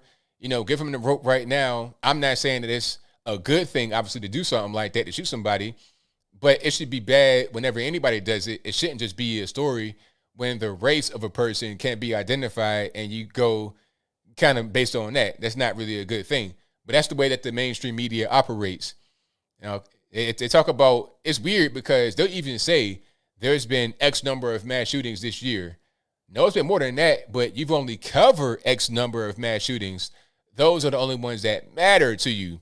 You'll cover the whole thing with the Atlanta guy that went and shot up the Asian massage parlors. But if you got a birthday party in the hood that gets shot up with 8 people get killed, you don't care about that. That's not really a big deal. But I've been on this for quite a while, and this is part of the reason, just one more reason why I left the left, because of hypocritical things like that. Why don't you cover a mass shooting that's a mass shooting? You want to cover it when it's beneficial to you. That's pretty much how that goes. All right. Now, we got super chats. Already read those. It's time for the calls. You guys know the drill. The number to call is 434-658-1220. Again, 434-658-1220. Let me get everything nice and prepared so you won't have the ringer blow your eardrums out for the headphone users. Let's go ahead and get into it. Yeah, they got to call it out equally. If it happens, it happens. That's just the way it should be. Call it out equally. All right, let me make sure everything is good to go over here. I think we are straight. All righty, 623 on the line. Who am I speaking to? Hey, ABL. What's happening? Hi, sorry, I've got the background in the thing. I had to pause that real quick. Hey, my name is also Anthony, so it's funny. So it's an Anthony coming from another Anthony. Great name. I wanted to call because I saw that video you did the other day or yesterday, I don't remember, about the cop who got pretty much, was insulted by that woman pretty much racially, pretty badly. I'm not gonna lie, that was pretty brutal, to watch that. Kind of, the guy was really chill. A guy had to get, the poker face of the award of the year, kind of thing. That was my in my head at least. So I'm kind of just a little nervous. Anyways, I wanted to tell you, me and my girlfriend love your channel. Your content is great. Everything about your channel is, your editing, everything, it's perfect. I don't know how you do it so fast. And it's great. But the reason why also I was calling about the cop being insulted is because myself, I am a Hispanic American. 3rd generation American though, so I'm pretty watered down. So as you can tell, you probably wouldn't have guessed that, just because I'm pretty, I don't know. I guess I talk pretty regular. I don't know, in my head. But you know what? I can't really tell. I can't tell what somebody is by how they sound because I can't judge you like that. That is true. No, definitely. And I wouldn't judge anybody like that either. But growing up, a lot of my life, I don't speak any Spanish, pretty much whatsoever. I know pretty much the basic words, just whatever, thank you and stuff like that, all the regular stuff. And I my whole life I kind of grew up. If anything, I was more, profiled against the colored, brown people, the more people who spoke Spanish, and they were saying they would always talk to me in Spanish, and then when I wouldn't be able to reply to them, they would kind of say oh, dude, you're a disgrace. You can't even speak Spanish. Look at you. I work an outdoor job. I work at a golf course. So, I work in landscaping, oddly enough. And I work with a lot of those guys. And granted, the crew I work with doesn't give me any scorn, but I've worked with previous crews, and I always get the, the comment here and there that this, you're not a Mexican. And I'm just well, no, I'm an American. I'm Mexican American, and like, you know, just stuff like that. That one video particularly really resonated with me. I had to call in for the first time just to kind of get that off my chest. I've dealt with that my whole life, and it's never really from, you know, the white folks people. It's the colored, it's the browns, and, you know, the people of usually it's kind of against yourself. You know, I never really have any black people really racist to me ever, at least that I can remember of. But it was mostly the brown people, you know, the Mexicans to me, because like I am Mexican. So that's pretty much just what I had to say. So about that. Thank you for the call, man. Definitely appreciate you. Oh no, I appreciate it. Thank you. You have a great night, man, and keep up the great content. All right, thank you, man. Bye bye. Shout out to the caller. Yeah, I can't really tell how somebody's supposed to, like, what's a Mexican supposed to sound like, you know, or a black person or a white person. Now, you got general voices. Like, you hear me, you know, pretty much I'm black for the most part. But, I mean, that's not the way that you're going to always sound. Like, you ever hear Randy Moss talk? Like, that's how my family sounds in West Virginia. That's how we sound up there. Matter of fact, okay, I'm gonna play you Randy Moss, and you're going to tell me how, like, and then they judge him. They say, oh, country bumpkin, all this and that. It's different ways of talking depending upon how you grew up, where your parents were. And that's just kind of how it is. Hold on. Matter of fact, let's play it right here.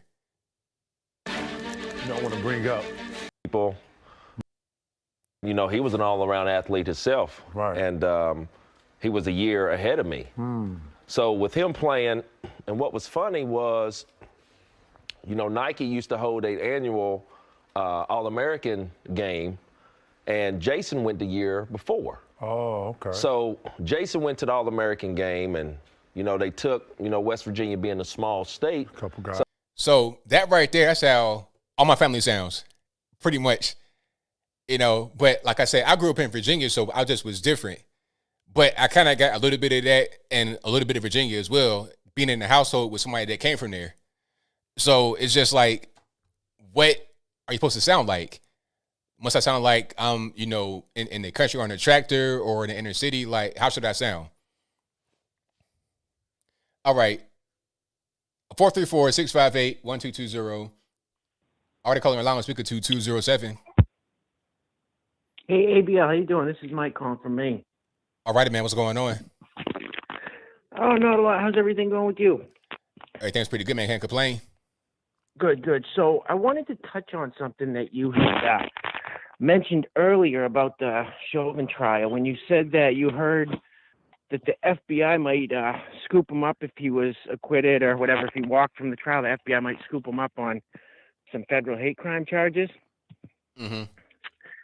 So I'm pretty sure that's true when you said that. I think Tim Pool did a video about it sometime last week too. So I'm curious, how could they possibly do that if the prosecutor came right out, I think it was on 60 Minutes or something, and said that you know, that as far as he was concerned, it had nothing to do with race, so they weren't charging him with a hate crime as with the regular trial. Well, I mean, like, go ahead. Yeah, I was just gonna say, like, that doesn't make any sense how the feds could just drum up a hate crime charge when there wasn't one in the first place, when the prosecutor said that there was no proof that it had anything to do with race, which it didn't. There wasn't. Well, see, I mean, this is what they do sometimes, because we saw the other day where they raided a house. I think that might have been in Alaska, looking for Nancy Pelosi's laptop, and it was the wrong house. I mean, they do things that don't make any sense sometimes. Yeah, and I mean, I guess it makes sense with this whole woke CIA video coming out too. All the intelligence agencies are obviously, we know which direction they're leaning in. So, right, exactly. Now, do you, in your honest opinion, do you think all this stuff coming out against the for the juror being a BLM activist, or going to the protest or whatever, you think that's going to give Chauvin a mistrial or a new trial or anything? In your honest opinion? It may. It definitely may, because there's a lot there. There's a whole lot. Not just the one juror that lied about who he was, talking about, oh, I didn't know about the trial. Meanwhile, he went to a whole different state and participated in a rally against Chauvin, had on the T-shirt against Chauvin, a Black Lives Matter hat. He had all that on. He was a straight activist, did interviews and everything about being an activist. So that's part of it. Also, the fact that Maxine Waters gave her 2 cents in the whole situation. So there's a lot happening there, a lot of pressure on the jury. There was even a New York Times article talking about, oh, we don't have the jurors' identities. We know this right here so far. We have this information about them, but we don't know who they are. So it's kind of like intimidation from the media, from political figures, and the jury itself is tainted. So from that alone, you can get a new trial. Now, would the trial go the other way? I'm not really sure. Right, and that's the thing is I saw the whole thing the defense laid out, and it was like you said, it was a ton of stuff. It wasn't just these political figures, even Biden and Harris coming out and saying what they said, but it was the way the judge even, like, he didn't sequester them in the first place, the juries in the first place. He wouldn't give them a change of venue. All this stuff that should have been done, that wasn't done is all grounds for appeal now. So I don't know. I guess have faith that the justice system still works, but it's looking pretty bleak right now. I guess we'll tell when Kyle Rittenhouse goes to trial or not. Yeah, we'll see. We'll see about that. Yeah, we'll see. All right, ABL, I just wanted to get your opinion on it. I appreciate it. And just going to shout out my YouTube channel real quick, Mike versus Everyone. Could use the support if anyone wants to check it out. ABL, man, keep doing what you're doing. I've shared your videos and live streams with a bunch of friends and got a bunch of people watching you. You're definitely opening eyes and changing minds, man. Well, thank you for that, man. Definitely appreciate you. All right, take care, man. All right, great call. Shout out to the caller. Let's get some more here. 334 on the line. Who am I speaking to? My name is Angel. All righty, what's going on? So I was just, I heard you touch a little bit on the vaccine, the COVID vaccine, and I wanted to make your listeners aware. We are a military family. My husband is in the Army, and they have basically been blackmailing them to make them take the vaccine. They've been telling them, you're not going to get your leave. You're not going to be able to take your advanced courses that are going to be career furthering for you. And he's had to go into the office on days when it's supposed to be a 3-day weekend just to sit there. So basically bullying these people into taking the vaccines that they're not wanting to take. So he ended up having to take the vaccine just to be able to get, the advanced courses that he needed to further his career. Wow. That's crazy. And, this is going on at a lot of these bases, and it's not right. Yeah, it's not at all. Because, I should be able to decide what I put in my body. You shouldn't be forcing me to get anything like that. Especially when it's not a thing that's really approved by the FDA. It's kind of experimental. You can't really sue. So, yeah, that's just not right.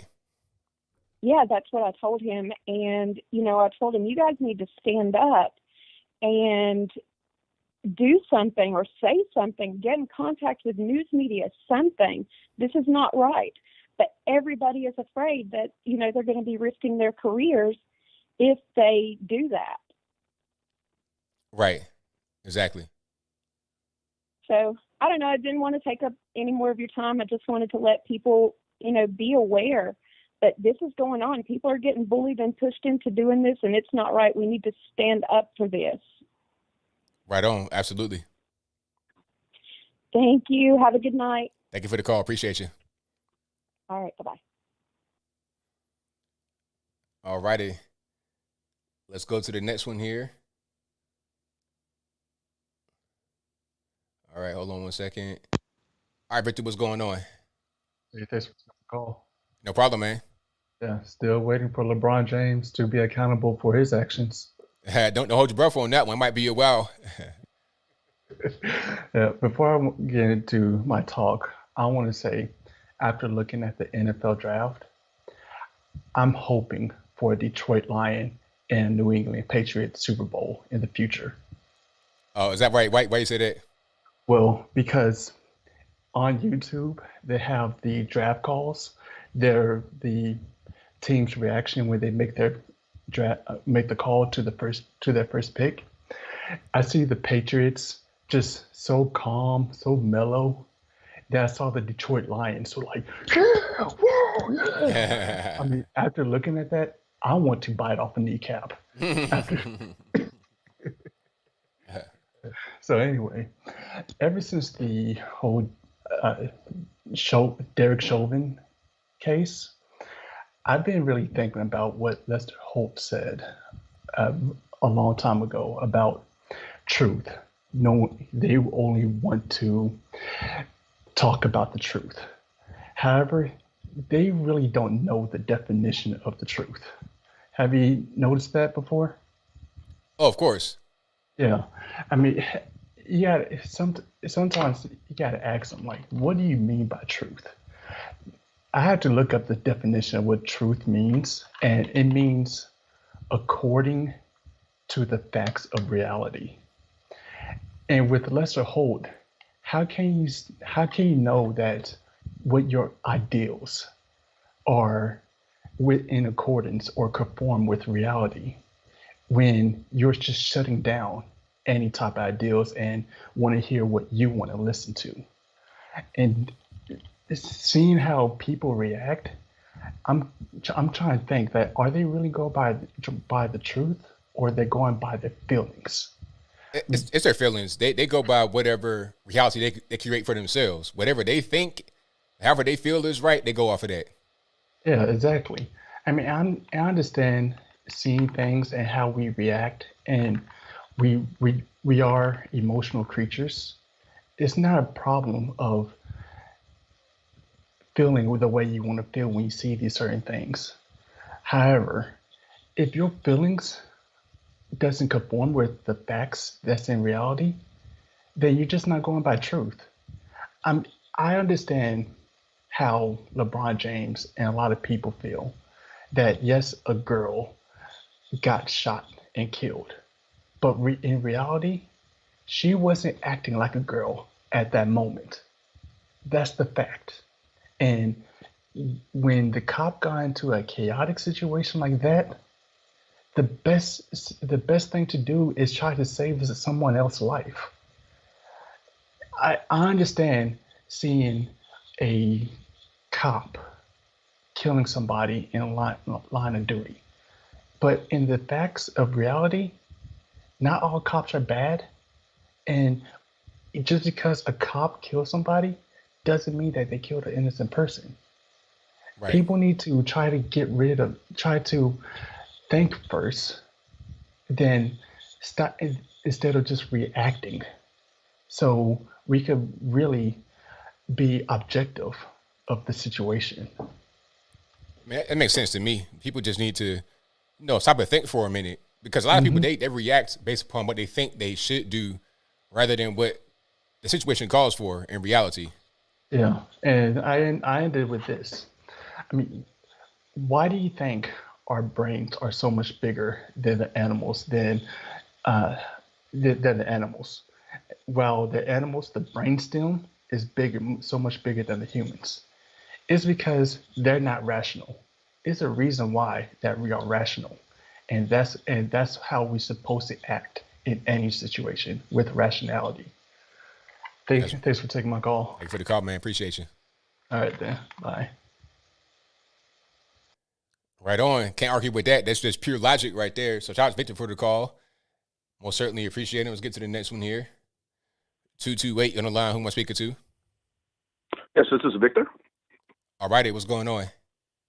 Yes, sir. Well, I'm the first time caller, and I don't know if it's going to be a question, or I don't think you can answer it if it was. But the other day, me and my wife were watching the Real House of Atlanta, and I guess I don't know if it was. I think it was the Breonna Taylor trial, conviction trial, and they when they said what happened, they all cheered, which I get where they're coming from, but in a way, it's not a good thing to cheer for somebody, if, you don't want people to be racist. You understand what I'm saying? Like, you don't want the police to be racist.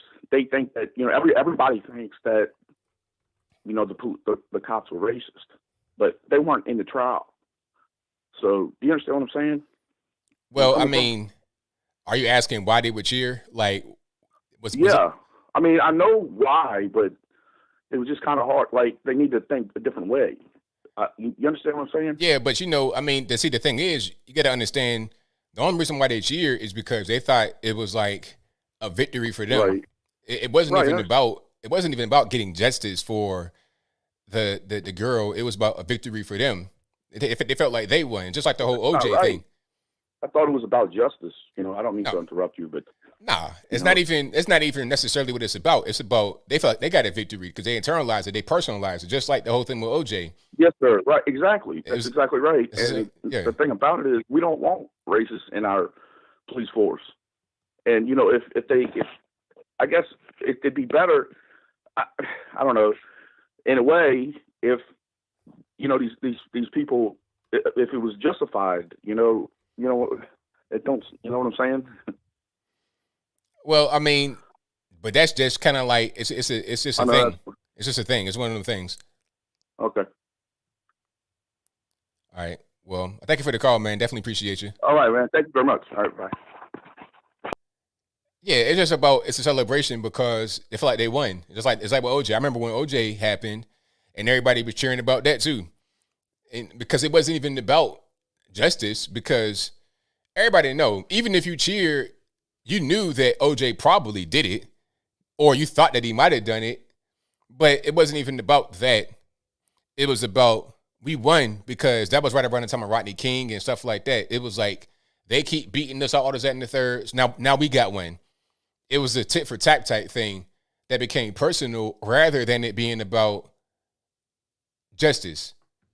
All right, let's get to the next one here. All right, Skype, call you on the line. How you doing, ABL? Can you hear me? I hear you well. All right, buddy. I called in. I wanted to make a point tonight, because in a lot of these cities around the country right now, we're accusing the police of being racist or whatever. So my question is why in Minneapolis, Seattle, Atlanta, Dallas, Detroit, Chicago, Baton Rouge, Portland, and Montgomery, all, and if not all current, but former police chiefs are people of color, predominantly black. If that's the case, why are you hiring or allowing racist officers to work and serve in your community? That's an excellent question that nobody really wants to talk about. That goes down to accountability, but that's not even what people want to talk about. They just want to find, it's like a witch hunt. You want to find somebody you think is racist and then go get them rather than looking at the whole situation and seeing what actually happened. Right. And how about CPB? I'm pretty sure majority, if not majority, half of CPB is Hispanic or a minority. ICE is the same. And I just think that it's very disingenuous. I don't know if that's the right word to use or not, for people to keep throwing out all this racial slang and terminology, systematic racism and all this stuff towards all these organizations when most of the people in them, especially in the higher positions, are people of color, also women and whatnot. And, it's just getting a little bit ridiculous when everything is right there in your face for you to see. You see the black police chief going out and making a statement on the shooting, and yet people just attack the white officers, even though a lot of these police departments, have a huge black force. It's getting a little bit ridiculous. And honestly, I've been thinking a lot lately, seeing the way the police have been handling these situations and what they've been choosing to enforce. And I do think it's been kind of weak in a lot of these major cities, how they're really starting to put the pressure on conservatives and stuff like that, and they're not really enforcing any laws, and they're not doing like in Baltimore and stuff like that, not prosecuting for minor crimes and stuff like that.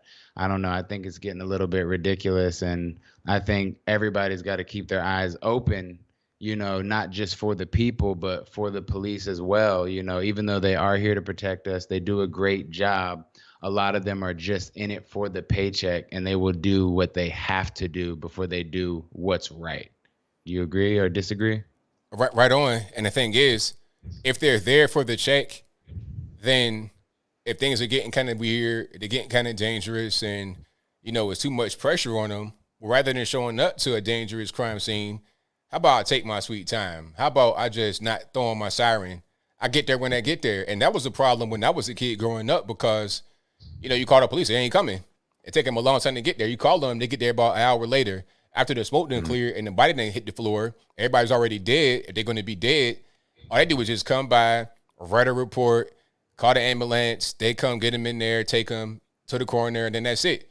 They're not going to be out there actively trying to fight crime. They're not going to stop things that happen while they're happening. Just like in Columbus, where the officer went out there and stopped the actual crime from happening, stopped somebody from getting killed potentially, rather than that happening. They'll just say, you know what, I'm in there for the check. I'm not going to risk my life or my freedom. I'm going to just go there when I get there. And you don't want that to happen because you have good guys and girls that are out there that want to be in the community, fighting crime, stopping crime. But if you don't support them, if you don't have their back, then they can't do it. And, that goes back to the guy who just called in from the library. It's so irrational, that whole situation, because that girl was obviously about to murder that woman. They keep saying assault. That wasn't an assault. If she would have landed that hit, that was a kitchen knife. We're not talking a small pocket knife here. We're talking something you use to cut steak with. And she was aiming what looked to me to be the head or the neck. And if she would have landed a blow, that was a potentially dangerous or a deadly blow. And I think that cop, his training with that firearm had to be outstanding for him to be able to shoot her 4 times without any collateral damage, land all his shots, center mass. I thought that was amazing. And it's crazy to me how people could sit there and turn on him. We saw Joy Behar saying, oh, he should have shot in the air, which is a criminal offense to shoot a firearm in the air. And nobody come out and attack her. She can speak just out of her behind, and nobody have anything to say about it. And one more thing I wanted to talk about was Derek Chauvin. They're trying to get a new trial. I don't think it's going to happen. Even if it does, I don't think the outcome will be any different because our justice system has been infiltrated by radicals across the board, the prosecution, the DA. It seems like everybody is on the side of evil. And at this point, I don't know what you can really do. I've lost my the word. I've lost that for the justice system as a whole. How do you feel about that? I see where you're coming from. Your confidence is kind of shaking because it's like you keep seeing these things happen this way. Like right when the whole Derek Chauvin thing happened, you figured that it might go this direction as far as him being found guilty because of all the, surrounding things that were going on. You had the trial being basically shown on TV like it was OJ. Then you have people kind of threatening the jurors to a certain extent. Maxine Waters, New York Times. You had all kind of things going on, so-called protests, really riots all over the country. So it was like it had to go a certain way, unfortunately. Now, I hope that there's a chance it might not go the same way on appeal, but it's going to be hard for that to happen because of the circumstances of the situation. And I saw somebody say the other day, they made a good point that, after the trial was over, he was found guilty. He immediately stood up, put his hands behind his back, got put in handcuffs, walked out of the courtroom, and had George Floyd did the same thing, then it's possible that he would still be here today. Another good point that a lot of people don't bring up is the fact that from what I've heard from reports that he had an overdose the week before that. I just think it's crazy. We know what it is. The media has everybody brainwashed, the judge, the jury. We saw what just came out with the jury member, the black guy. We saw the 2 women come out right after the trial saying they were afraid for their lives and whatnot. They're just verifying everything that we already knew. But anyway, thank you, ABL, for giving me a chance to speak, buddy. Have a good night. Thanks for the call, man. Definitely appreciate it. All right, shout out to the caller. Good call. Yeah, it's definitely hard you in that situation because the trial was so much happening around it. It was crazy circumstances going on. So it's like, what are you really going to do? This is one of those things. 304, you're on the line. Who am I speaking to? Hey, ABL. This is Jamie. All right. ABL? Yeah, I'm here. What's going on? Nothing. I just wanted to say, there really are 2 different realities. There are people that are woke and there are people that are awake to like what's really going on, and people that have been red pilled and people that are woke. So for me, like I remember when Trump first came on the scene. Sorry, I'm really nervous. When Trump first came on the scene in 2016, I was one of those people that's like, wow, he's going to ruin the country. What is he talking about? Fake news. And then I started to watch all the stuff with Russiagate. I watched the New York Times, like the pinnacle of, American journalism, just flat out lie about stories like Russia pays Afghan soldiers a bounty for, U.S. soldiers' heads or whatever.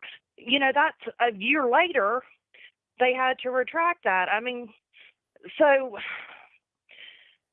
waking up to what's really going on and the level of deception from Hollywood, from, higher education, from each and every legacy news media, U.S. legacy media, it is just like propaganda and deception. It is blatantly obvious, but, once you're red-pilled, before then, you just don't see it. And I had my mind blown every single time, like I took a red pill. I mean, I'm an educated person, and when I realized, wow, the KKK, that was created by Democrats for Democrats, it blew my mind. When I looked back and said, wow, since the beginning of, this country, slavery, the KKK, segregation, all the way up until present, removing Aunt Jemima and the Redskins, but leaving the Cowboys and Colonel Sanders.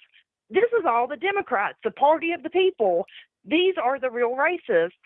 And so when you talk about, that there is no institutional racism or, systemic racism, I disagree. I think that the DNC is an example of systemic racism in America today.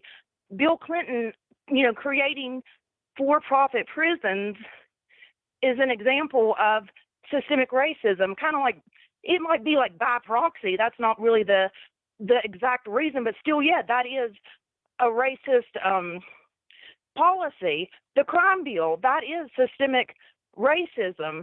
Biden, look at him, the eulogy of a Klansman, and he's the president.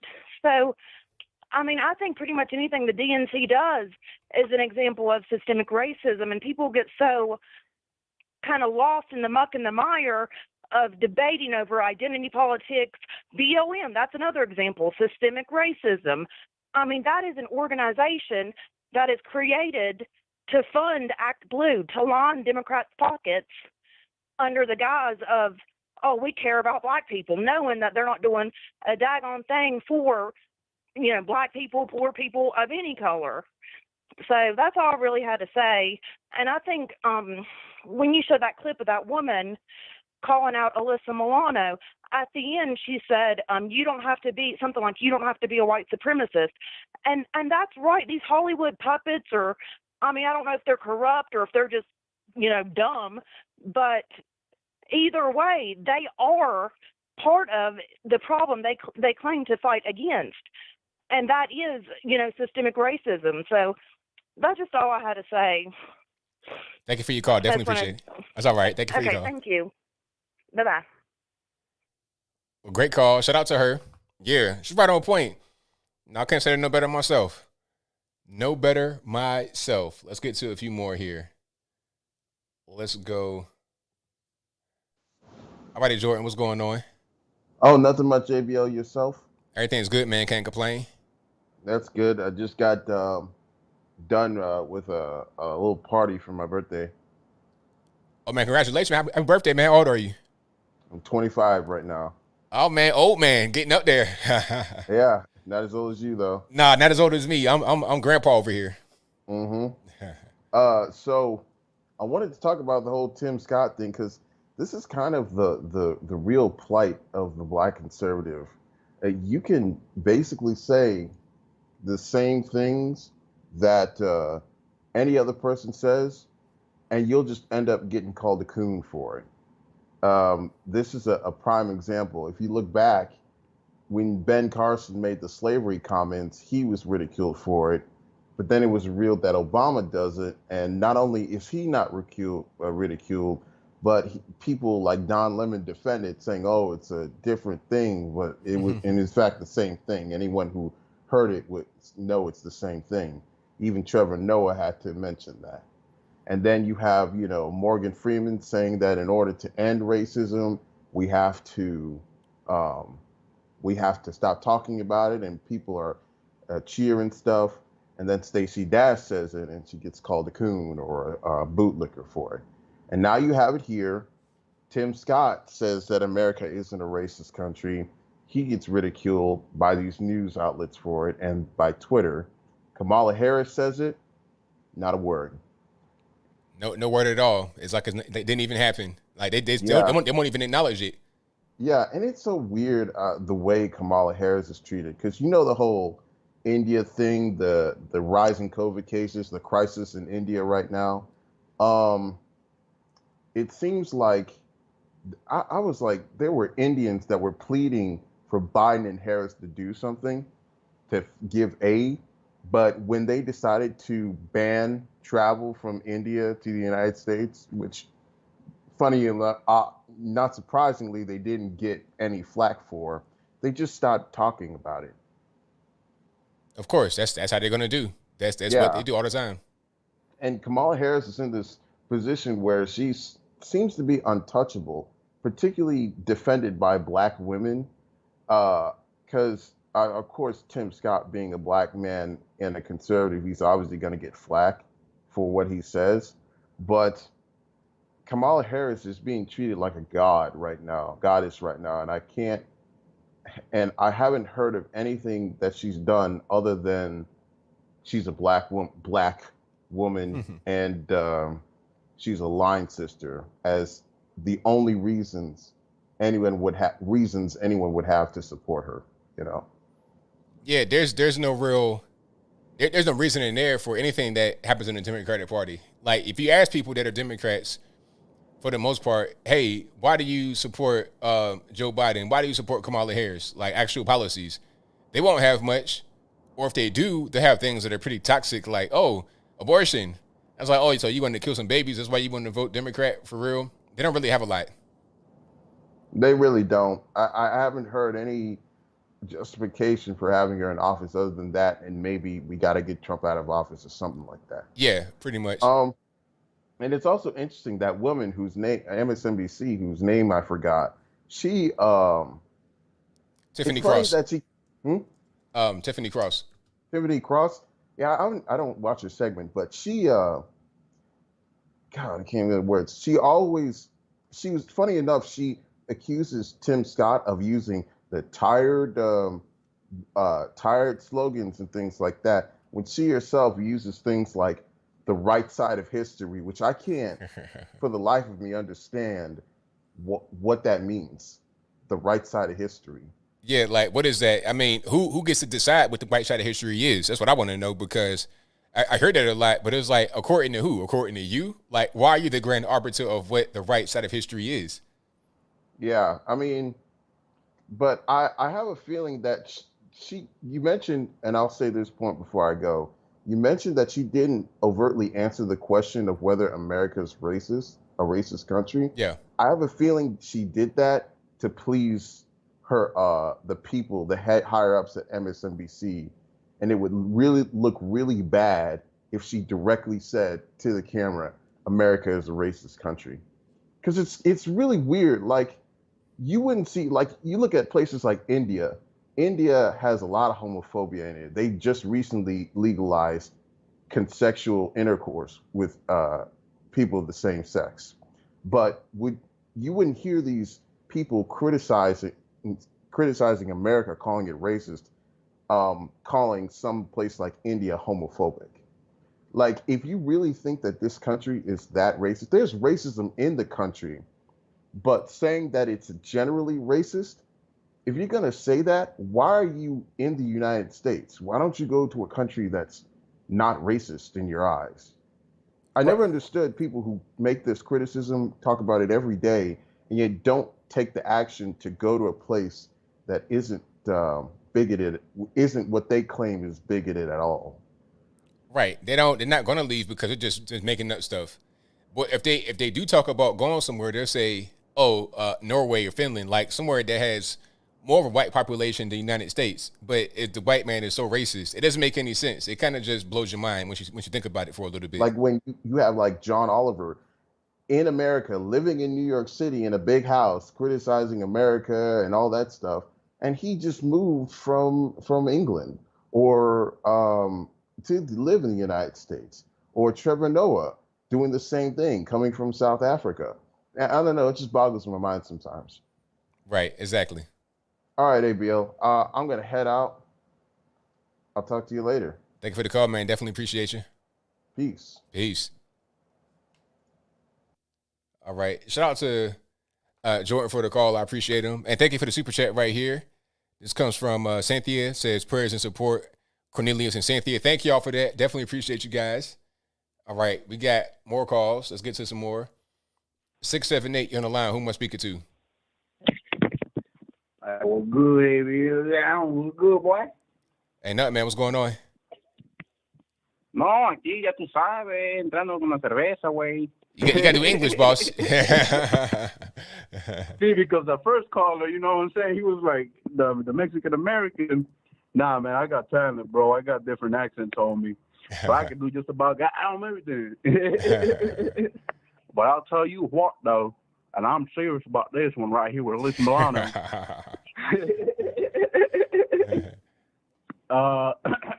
But yeah, BL, this is the Ed Show. I've called before. I got a channel. People know me. And now I just wanted to talk about the Alyssa Milano thing. Because, see, I was born in 1992. And I was trapped into the whole thing with her, with the, with the whole singing and her whole career and blah, blah, this and that. And then you're right. When you said that she was reading off a script, I looked at the video again. And I was like, yo, she's reading off a script, bro. What's going on? Like, no, I actually started buying her crap for like the first 5 seconds. As they say, the young kids, not going to lie, they had me in the first half. And then I was like, what? Then you pointed it out. And I was like, okay, now I'm convinced that all these celebrities are all just paid by the government to continue to brainwash the masses. And also they have to gather the people like, Michael Rappaport, who's a wash-up. Because I see that guy on Instagram and he's just crazy, and he's going off, man. But yeah, it's just insane what we've come to, and they gotta have the Second Amendment is what I'm trying to say, without saying too much, so the YouTube algorithm machines don't pick up on the let's just say voting accident. There you go. Exactly. That's right. And you know what I'm saying? It's like I told my people out here. You're like, old man, yo, come on, you boy, guy, I'm gonna tell you something right now, boy. And they're like, yo, what poppy, cuz? And I'm like, yo, no money, no. They're like, no. On a serious note, though, stay with the 2A. The founding fathers gave that crap for a reason. From tyranny. Free Kyle Rittenhouse. I saw the video. Dude was getting shot up. He didn't even kill nobody. And then they're trying to, he's a political prisoner, this kid. I mean, if I would have been with me and my boys out there, shoot, you best believe I would have caught me a couple of bodies. Shoot. You know what I'm saying? Like, I'm from Venezuela, so I know how this crap looks like. I got cousins in Venezuela right now calling me. They're like, yo, Ed. I'm like, yo, what's up, Chuz? And they're like, listen, Chucho, I'm going to tell you something right now. The only reason why you're free out there and you ain't out here, prison like us, is because you guys got the straps. And I'm like, that's right. We got the rifles. You feel me? We got the little, you know what I'm saying? We got the little 2-action Steven Crowder packing going on right here. You know what I'm saying? We got that 1776 on us. And my cousin Chucho's like, that's right. You know what I'm saying? Like, so they're like, they're proud of me. And they're like, that's what's keeping y'all safe and free right now is the 2A. And I'm like, that's right. The reason why Chavez, ese puto cabrón coño de madre, was able to take over my country was because we didn't have the strap. So I was like, that's right. We didn't have the strap, so they was able to take over. So my cousin Chucho was like, yo, listen, Primi, here's what you got to do. You got to tell everybody out there to strap up Because when the day come, when this biting motherfucker will try, I'm sorry, ABL, for cursing. When this biting dude, robot clone, try to come out here and try to take my quiet, yo, what go? Pew, pew, pew, pew. You ain't gonna get him, blue. Come and get him, over. Pew, pew, pew, pew. You gone, now you gone. We gonna take America back, 1776. Ooh, wah! Ya tú sabes. Pa, pa, pa. Yo, ABL, man, good talking to you, bro. Just much love, man. Appreciate you, bro. I'll buy a 776 hat this weekend and a tank top and a t-shirt because I'm going to San Diego. Wish my ass some luck because I'm about to go to commie land. I'm about to land in the land of the liberals and the fruits and the nuts to visit my family, and I got to stay with that. You know what I'm saying? Pew, pew, pew, pew.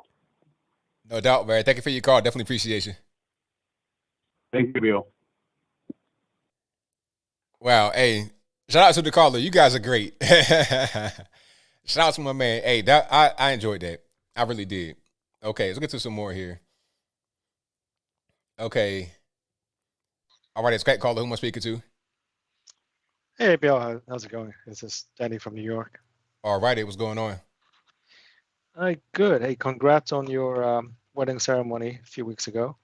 Oh, thank you. Appreciate that. Yeah, so I've been collecting a list of things that Trump said that are turning out to be right. So Trump, in his rallies last year, prior to the elections, talked about the importance of the wall and completing it. And now we hear that the Biden regime is actually going to try to complete the rest of the wall. Trump said that they're going to take away our Second Amendment, and he was right. They're trying to do that.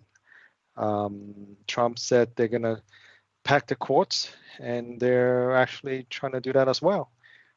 Trump called corporate media the enemy of the people, and now we're finding out from Project Veritas that there's a concerted effort to get him out of office and to propagate false narratives about the coronavirus to increase death rates, to scare people. We find out that the Russian bounty was fake news, and Trump called them fake news, and it turns out that they're having to retract that, the Russian bounty was a hoax. Same thing with the phone call between him and the Georgia Secretary of State, Raffensperger. The Washington Post talked about Trump trying to bully him into getting him votes in Georgia. And about a month ago, the Washington Post had to retract that quietly. But, all these things that Trump said are turning out to be true. And I'm sure there'll be more in the future with time. And I just think he was just treated so poorly and so cruelly by the left-wing Democrats. I just hope that more people would pay attention to all these media retractions and corrections. That I think the damage is done, and no one cares about the retractions. They're going back on their word. So that's all. Right on, man. Well, thank you, ABL. Thank you for the call. Definitely appreciate you. Have a good night. Bye-bye. All right. Shout out to the caller. I appreciate him. But what we got going on right now, I think there's an interview with Caitlyn Jenner. Here's a soundbite from it right quick. Let me try to put it on the screen. The caption says, Caitlyn says the integrity of girls' sports should be protected and says she sticks with my statements. She admits there's more to it than that and teases a more detailed explanation in the future. So let's roll it right quick. But girls, transgender sports, people that like Joy that say the wrong thing. Joy that says, I mentioned a second ago, my mom sometimes, when she gets upset, I don't have a problem with that. The community has a bigger problem with that than I do. I stick with my statements that I made. I think we have to make sure that the integrity of girls' sports is there. I think that's extremely important. But there's more to it than just what I said, because I just said biological boys in sports. There's more to it than that. And I think in the future I will explain more of that. But for me, as a trans woman, I'm sorry. It's hard for me to just, keep my composure. I'm trying to be, I'm trying to just be open to the whole idea, because California, I mean, if you're sinking underwater and then here comes Kate talking about, hey, I'm here to save you. I have my cape on. I'm here to save you. You can be like, no, or you can be like, yo, beam me up, Scotty. I think role models are extremely important for young people. Trans issues people struggle with big time. Yes, they do. Big time. Big struggle. Our suicide rate is 9 times higher than the general public. And that's big facts right there. I'm surprised you said that one. Big facts. Talk about it. For me to be a role model for them, to be out there. I am running for governor of the state of California. Who would have ever thunk that? We've never even had a woman, sir, governor. But some are mad at you. I don't, I move on. I want to be a role model, and I think and to be a leader. And I think the most important thing as a leader that you can do is your compassion, your honesty. And I think that sometimes is very lacking in politics. All right, we'll just leave it right there. So I think the interview's happening. I'm gonna check that out a little bit later. But yeah, I'm surprised that Kate talking about the suicide rate among the trans community, because they don't want to talk about that part. They want to talk about how it's like mental illness going on. And maybe, if you're 12 years old, you might be kind of going through some kind of mental problem, and maybe you shouldn't be on some kind of, puberty blockers and stuff like that, but different story. And for now, I digress. I already call you online. I'm speaking to 617. Hey, what's going on, Anthony? Everything's all right. What's going on? Not much. Hey, do you read about the SB 202, the new voting law in Georgia? I've seen some of it. What's going on with it? Some of it. So you didn't read the whole thing, right? No. Okay, so I can't discuss something that you haven't read, so you can't give your opinion on something. Okay, so move on then. Huh? So move on then. Okay. So I know you only read about the IDs and then the other property. You didn't read the whole thing. Then you said that. Wait a minute. You just said we can't talk about it, so move on. Yeah, okay. So I want to talk about Tim Scott. All right. Tim Scott, for me, I don't like to call people names. I think that's not that's kind of degrading or disrespectful. But I believe Tim Scott, he has the same behavior as a house Negro. Whoa! Wait a minute. Wait. Hold on. Are you black? Yeah, I'm black. Yeah. Oh, okay. So why are you calling him this racial slur? I didn't say. I said same behavior. Sir. Let's stop playing games. Sir. Let's stop playing games. Don't play games with me. Don't get up here. If somebody white was to get up here and say he has the same behavior as the N-word, nobody would just be like, oh, he didn't call him the N-word. He said he has the same behavior as the N-word. Don't play games with me. That's not the N-word. Don't play games. Anyway, sir, as I was saying, why are you calling Tim Scott a racial slur? That's not a racial slur. Anyway, why are you calling Tim Scott a racial slur? That's not a racial slur. So if I call you a house N, that's not a racial slur? House Negro. I didn't say. If I call you that, is that a racial slur? No, that's not a racial slur. So, check it out. If you call me that, it's a racial slur. Oh, okay. If you were to get on TV and say that about Barack Obama, nobody would be like, oh, that wasn't a racial slur. It's totally fine. No, they would say it's a racial slur. And if you were on TV saying that, like in an interview or something like that, you would get kicked off. So don't play games with me, sir. Again, why are you calling him a racial slur? Can I explain you why his behavior is similar? Go ahead. Explain why you call him a racial slur. Okay. All right. So in 2004, I remember because he came, Tim Scott, he came in the Senate in 2003, I believe. That's correct, right? He came in 2003. So in 2004, when they killed Michael Brown, and I can remember the other guy that got killed, 2014. I'm sorry, in 2015. Obama said, hey, he reached the Republicans. He said, hey, man, you know what? I think we need to pass a police reform issue here. We have too many problems. We got some problems between police and some communities, and we want to make sure that the police are held accountable. Lindsey Graham said that's not our problem. That's a state and local problem. The federal government should not get involved. Jim Jordan, same thing. That's the state and local issue. Ted Cruz, state and local issue. Paul Ryan, state and local issue. What is the other one? McCarty. Look, sir, get to the point. Get to the point. We don't got all night. Get to the point. Okay. Time's a wasting. Where was Tim Scott? My question, where was Tim Scott? Now, what was Tim Scott supposed to do? Well, I mean, if you believe, wait a minute. He came out, it was a few months ago, crying on TV because they say they're calling names, they call him. Sir, get to the point. You don't have all night. Offended, as I mentioned those names on your show. What was Tim Scott supposed to do? He came out crying. Sir, where was he back then? What's your point? Get to the point. My point is that this guy is talking now because they send him to talk. What? The leaders of the Republican Party send him to talk. When he should have talked, when Obama wanted to pass criminal justice reform, and all these Republicans were saying that we should not overdo what the sentencing of the judges. You commit the crime, you do the time. That's why the federal government is getting involved in state and local issues. When they say that, Tim Scott was quiet also.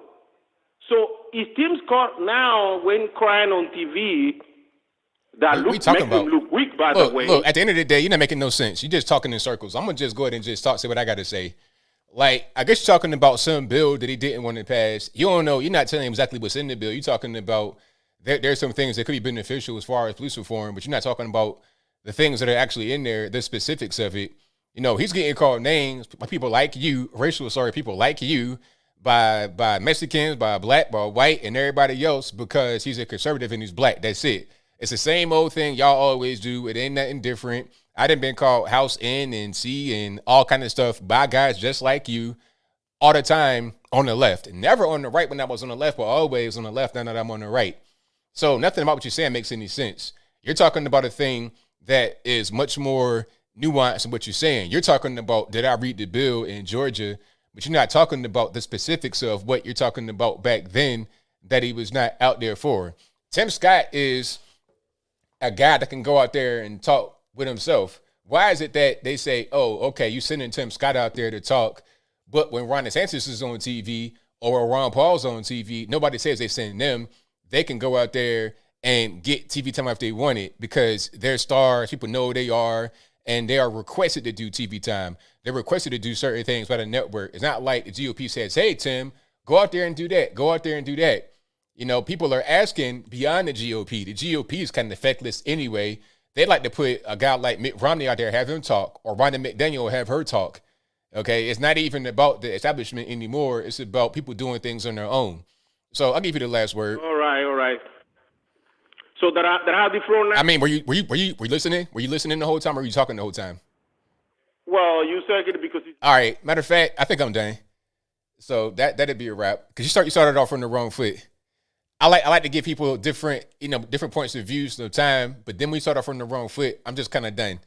So we can move on. We've had a lot of good calls aside from that one tonight. So the number to call is 434-658-1220. Again, 434-658-1220. Yeah, man, get a channel, Ivan. Get a channel and get some subscribers. So you want to go over there and talk about what you're talking about in that broken English. Learn how to speak English, sir. How long has it been you've been calling the show and can't talk? But anyway, I'm getting triggered. So let's get to the next one. 434-658-1220. All righty. Let's go. 215 on the line. Who am I speaking to? Hey, ABL, can you hear me? I'm doing well. About yourself? Good. See, I was listening, and I don't mean to bring this up, but I see Ivan really did it this time. Oh yeah, I don't know. It's just people are weird, but it's fine. I'm good now. I'm nice and calm. Yeah, I know you always keep your composure, but just the fact that I was like, dude, he done went. I was like, nah, you done went too far, Ivan. Because normally I don't mind. I don't care if he calls. It don't bother me. Like you said, he gives his opinion and all that stuff, but just the fact that first he says I don't like calling people names, and then he gonna sit here and call him a name right after that. I was like, There you nah. go. Exactly. But other than that, what was I wanted to touch base on besides? Oh yeah. So I was watching a story and on local news, not the mainstream media. Forget about them.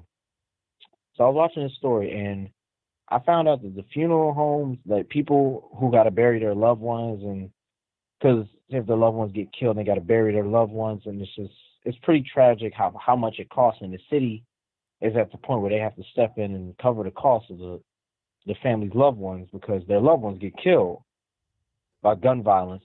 You know, because they said it's getting expensive. They're charging up to $20,000. Funeral homes are charging at least up to $2,000 and $20,000.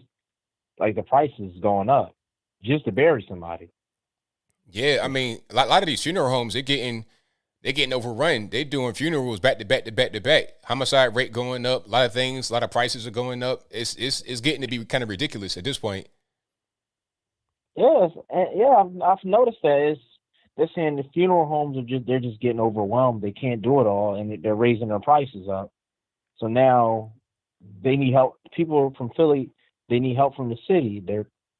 They want the mayor to do something. The mayor trying to claim that he has his hands tied, but freaking Democrat, has got an excuse. Right, exactly. Always an And excuse, never a solution, never saying, hey, we can do X, Y, and Z. We're going to get it done as always, or we're not getting it done. Here's why. Here's an excuse. yeah, and the fact that suddenly now, I was actually shocked to hear Kamala Harris say that this country is not racist. I thought I was dreaming. I'm like, I did not just hear what I think I just heard because I seen the video. I was like, what? I never thought she would actually say that.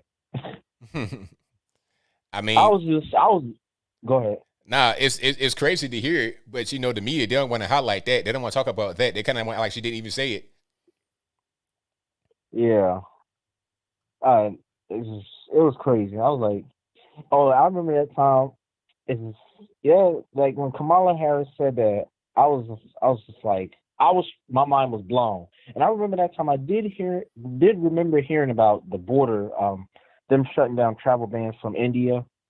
Did that happen under Biden's administration, right? Yeah, just recently they shut down the travel from India. Yes, that's what I figured. Because I did remember hearing about that. It's just been a lot that's been going on, and it's just been happening so fast. It's like I try to keep up with it, but it's like it's just every day he's always doing. It's like how many executive orders he's at? Dang near 100 at this point. Yeah, I mean, I think he signed that many, like almost on day one. He had a whole stack of orders on his desk to sign. He probably didn't know what he was signing. 45? Huh?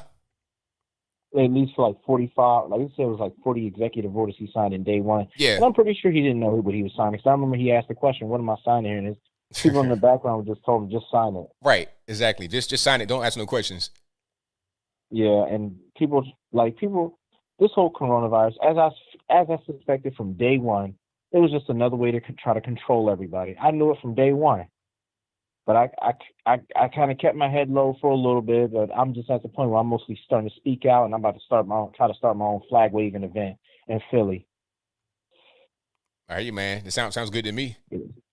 Yeah, so, like you said, like one guy says, sometimes you got to take matters into your own hands. You got to do something. That's right. Sitting around, so I was like, you know what? I'm gonna just do that. Start small. That's what I'm gonna do. I'm gonna start small, then I'm gonna work big. But thanks for taking my call. Thank you for the call, man. Definitely appreciate you. No problem. Have a good one. Same to you. All right. Great call. Let's get to some more. 678, you're on the line. Who am I speaking to? Hello? Yes, who am I speaking to? This is Blair. All righty, man. What's going on? I just been thinking about this. I'm a 22-year-old black male, even though I got a white girl name, but I just been thinking about how when we were going through the civil rights movement, we were begging to get into a burning house. Like, why do we want to be together with white people so bad? Like, it doesn't make sense. And then, like, now that we're in, we want to, like, separate. People already separate. Like, there's already segregation already. Like, and you see it in black neighborhoods, like, all black people live in one area. It just doesn't make sense. I'm gonna tell you what's going on. Like, that's a really good point you brought up. The issue is that you got some black folks, not all, but you got some black folks that want both. They want to be among themselves because they understand each other. They got more in common. They don't really feel comfortable integrating into society and being more like everybody else that comes in. You know, when you coming in from different country, you could be from Africa, you could be from India, you could be from some Asia, Japan. They more kind of become like the general population, which is mostly white. Not saying that they become white, but they become more like the general population. Like where I live at, prime example, where I live, it's culturally diverse more than the hood and then more than the kind of outskirts rural area. I'm like in the suburb area. It's more diverse racially. Me too. Yeah, it's more diverse racially, but people are more similar than they are dissimilar. But the problem is some black folks, they don't want to do that. They want to be among themselves, but they want to have the money and the resources that those on the outside have. So they wanted to integrate for that purpose, to get the money and resources from the outside. That's why when the Great Society came about with Lyndon Baines Johnson and he gave out welfare, all of that, a lot of the women and some of the men, but really the women, they took that. And then that's how the family started to decline. So that was the first piece of integration right there.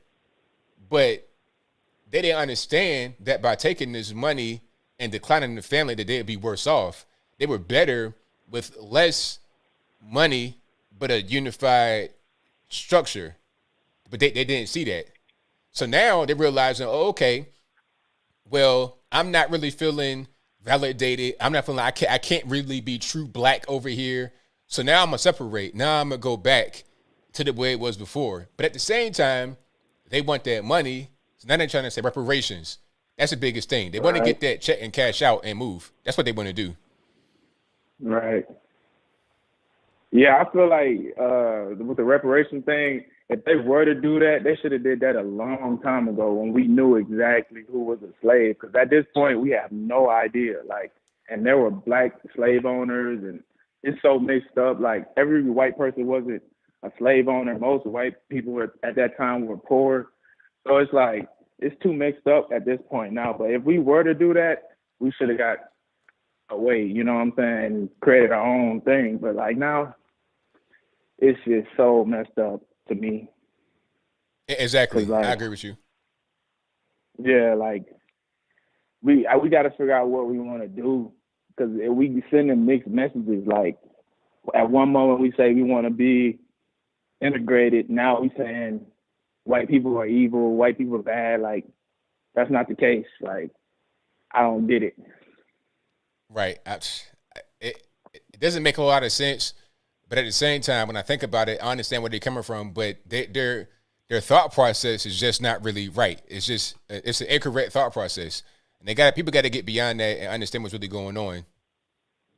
Yeah, I think like on the underside of it all, it's based in Marxism. Like, instead of the proletariat, it's just black people now. Like, it's kind of like what they created until now. Like, it's not about class anymore. It's about race. They just switched it up, and it's just you had a great explanation. I appreciate that. No problem, man. Thank you for your call. No problem. Have a good night. Same to you. All right, shout out to the caller. But yeah, that's really what happened. People want it all. They want to be among themselves, but at the same time, they want the money that greater society has, and they want to take that with them, but they just can't. They can't do both, and it is what it is. All right, caller 307. Who am I speaking to? This is Kyle. How you doing? I'm doing all right. How about yourself? Not too bad. Hey, man, love your show. Just calling in. It's just boggles my mind how things changed, and now because I don't see color, never have. Now they're picking at me over, and people like me over the fact that then we're racist if we don't see color, and that's crazy. And I was in law enforcement for 23 years, and what that officer did, and what all of them officers did, them other 3 officers had a duty to get him off of Mr. Floyd, and they all failed, and they made all law enforcement look bad. I got injured on duty, and I'm an incomplete quadriplegic, and I said the word cripple and got in trouble at the rehab center because I couldn't say that. And then they told me I can't say quadriplegic, it's tetraplegic now. So wait a minute, wait, hold on. So you're the person that got injured, you're having the problems, you're actually disabled, and you can't even say, you can't even describe yourself how you want to describe yourself? Right. That they said, oh no, you can't say that. Wow. Yeah, I know. So, it seems that everybody changed, the Democrats and people on the left changed the language to fit themselves or descriptors of anything. And Morgan Freeman saying quit talking about it is exactly right in my mind, because I'm watching a Super Bowl game and they say this is the first black quarterback to ever be in the Super Bowl. Why do they have to say that? Why couldn't they say this man led their team to the Super Bowl? Right. And anyhow, thanks for taking my call, and love your show and watch it all the time. Thank you for the call. Definitely appreciate you. All right. Hey, ABL, you take care and God bless. All right. Thank you. God bless. All right. Shout out to the caller. It is crazy. He can't even say what he is. He can't even describe himself. So is he trying to insult himself? Did he get in trouble for insulting himself? It's like you can't say a word that's been used to describe things. It's not an insult or a slur. This is just a descriptor. Okay, I'm a quadriplegic, or you can't say that. Well, isn't that the definition? Like, isn't that an actual medical term? It's weird. All right, let's get to some more. Let's go. 601, you're on the line. Who am I speaking to? Hey, Justice. All right, man. What's going on? Man, I'm good. Man, I've been in this foul. Like capital F foul. Hey. I think we all know that by now. Yeah, I mean, like, I say I'm Ivan number 2, but I'm not like that though. Nah, you're not over the top. You just, you have your own point of view, and I respect that. But that guy right there is just a different level. I like how he said he's black. Like, he might if be. he's black, then I'm Brett Favre. But nah, I know some guys from, some Panamanians that kind of sound a little bit like that, but not quite. You sound like he's from a little bit higher up than that, but who knows? Yeah, he's he ain't black. But yeah, though, Tim Scott, man, they dogged him. Like, that was kind of messed up. I don't even know Tim Scott like that. I remember he cried. I know he's rumored to be dating Kim Kardashian, though. I know that much. Yeah, you talking about who? Van Jones or Tim Scott? No, that's Van Jones. Oh, I forgot. They all look. I forgot. All black, black bald head guy. I'm triggered. Yeah, I know, right? My pastor kind of looks like them too. Looks like both of them. But I'm gonna get straight to the point. Yeah. So, have you heard much about those? I don't know what you want to call them.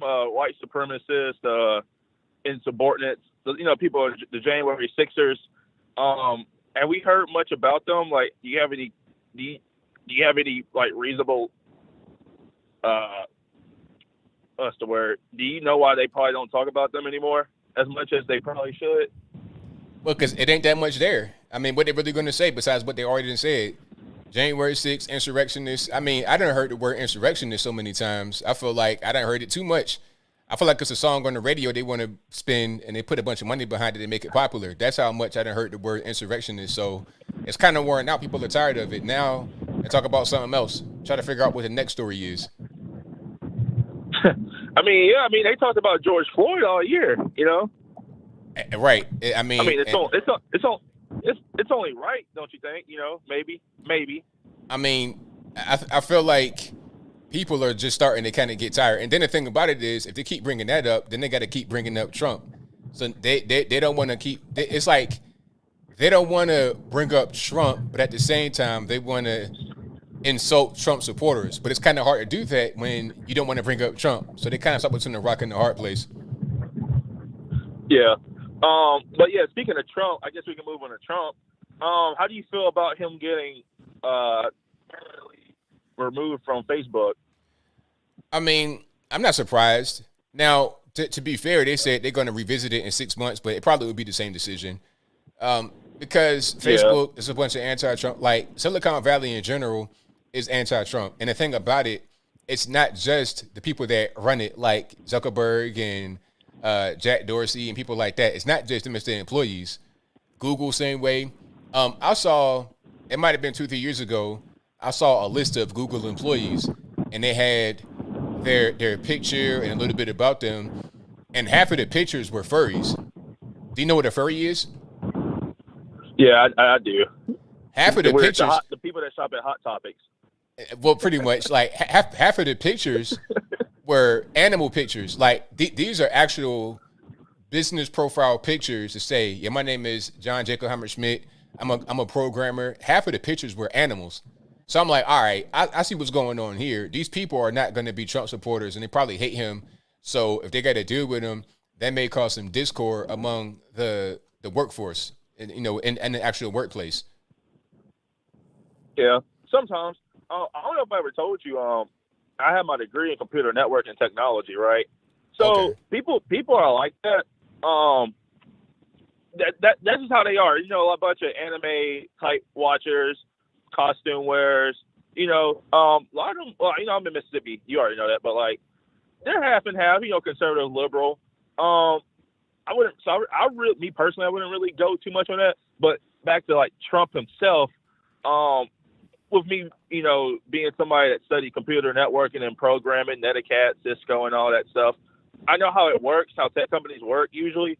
I mean, they do have the right, you know, as their company to ban somebody, but at the same time, if you're going to do that, do it all the way. You know, like just don't do Republicans, do Democrats, do independents. Like I think, like there's been way more people that's done worse on Facebook than Trump has. You know, and I'm not even a Trump supporter, but at the same time, I'm gonna give him credit as due. Like what he's done is not even that bad compared to what I see still, you know, May 5th of 2021 on Facebook. So like, I don't know. Yeah, like you said, I think they just hate him. Right. Yeah, pretty much. Yeah. And one more thing. Supposed to be going to Gatlinburg probably 2 months. Okay, man. Hey, that's gonna be a good trip, man. Up there, it's real nice up there. You're gonna be up there, in like Dollywood. Yeah, in November we were in not Pigeon Forge. We were in golly, it's in the middle of Gatlinburg and Pigeon Forge. I can't remember, but we're gonna try to go in the summer this time. We always go in November, so we're gonna try to do it in the summer. Oh, that's gonna be a great trip, man, for sure. Yeah. But all right, though, man. I'm going to let you finish your day off. I'm going to go get me some food. Might go to Qdoba. Want a taco bowl. All right, man. Thank you for the call. Appreciate you. All right, you too, dude. All right. Shout out to the caller. And if you guys have never seen a furry before, this is what a furry is. It ain't going to be weird. So if you got kids watching this, fine. Okay. So this is a furry. And they're gonna dress like that in public, like it's normal. This is a regular person that has on like their little outfit, and they may have an avatar online that looks just like this. And a lot of time, if they have like a picture of themselves online, it'll be of a animal, some kind of. I don't know nothing about the culture really, but I know that a lot of these people are like this is part of their box checking. Remember the woke CIA commercial?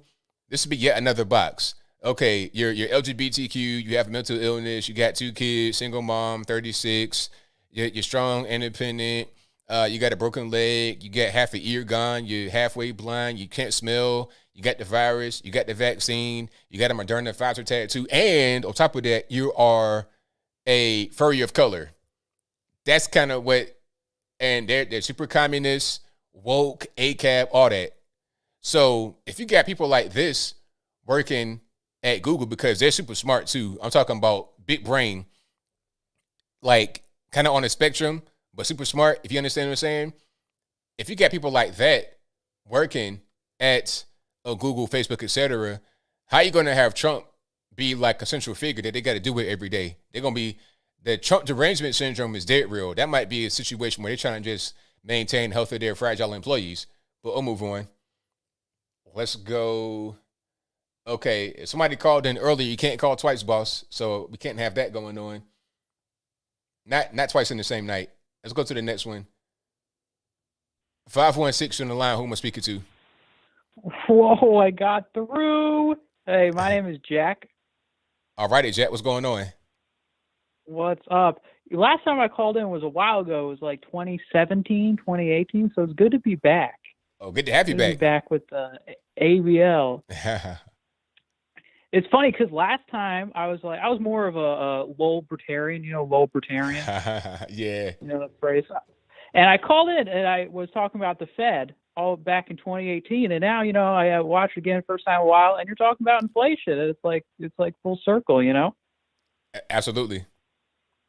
And I think you were totally right. People are noticing prices are rising, and I saw an article in Zero Hedge, and it was Costco, their bulk toilet paper, right? Or maybe whatever, medium-sized toilet paper, whatever, or paper towels, maybe. One, something like that. And they didn't raise the price, but they cut it down from like 160 sheets to like 140 sheets per thing, right?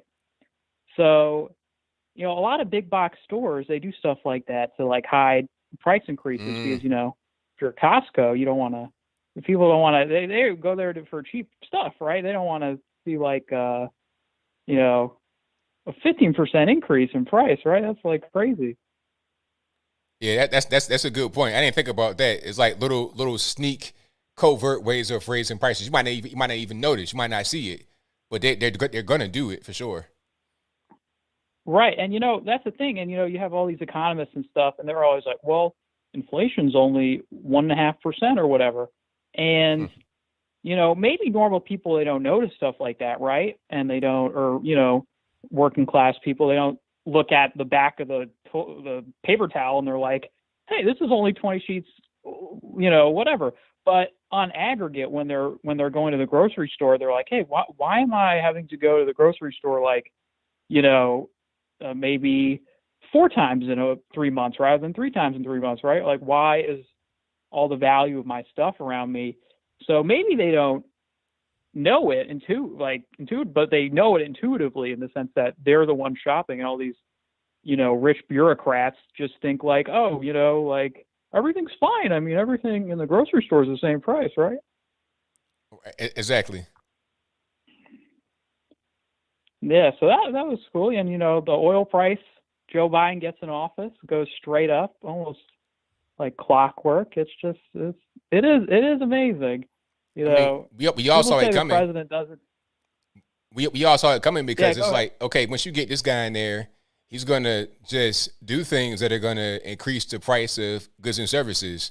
It had to happen. You're gonna have this crazy thing happening overseas. You wanna, stay over there for a while. You wanna do certain things overseas, and you wanna just have this socialist vision.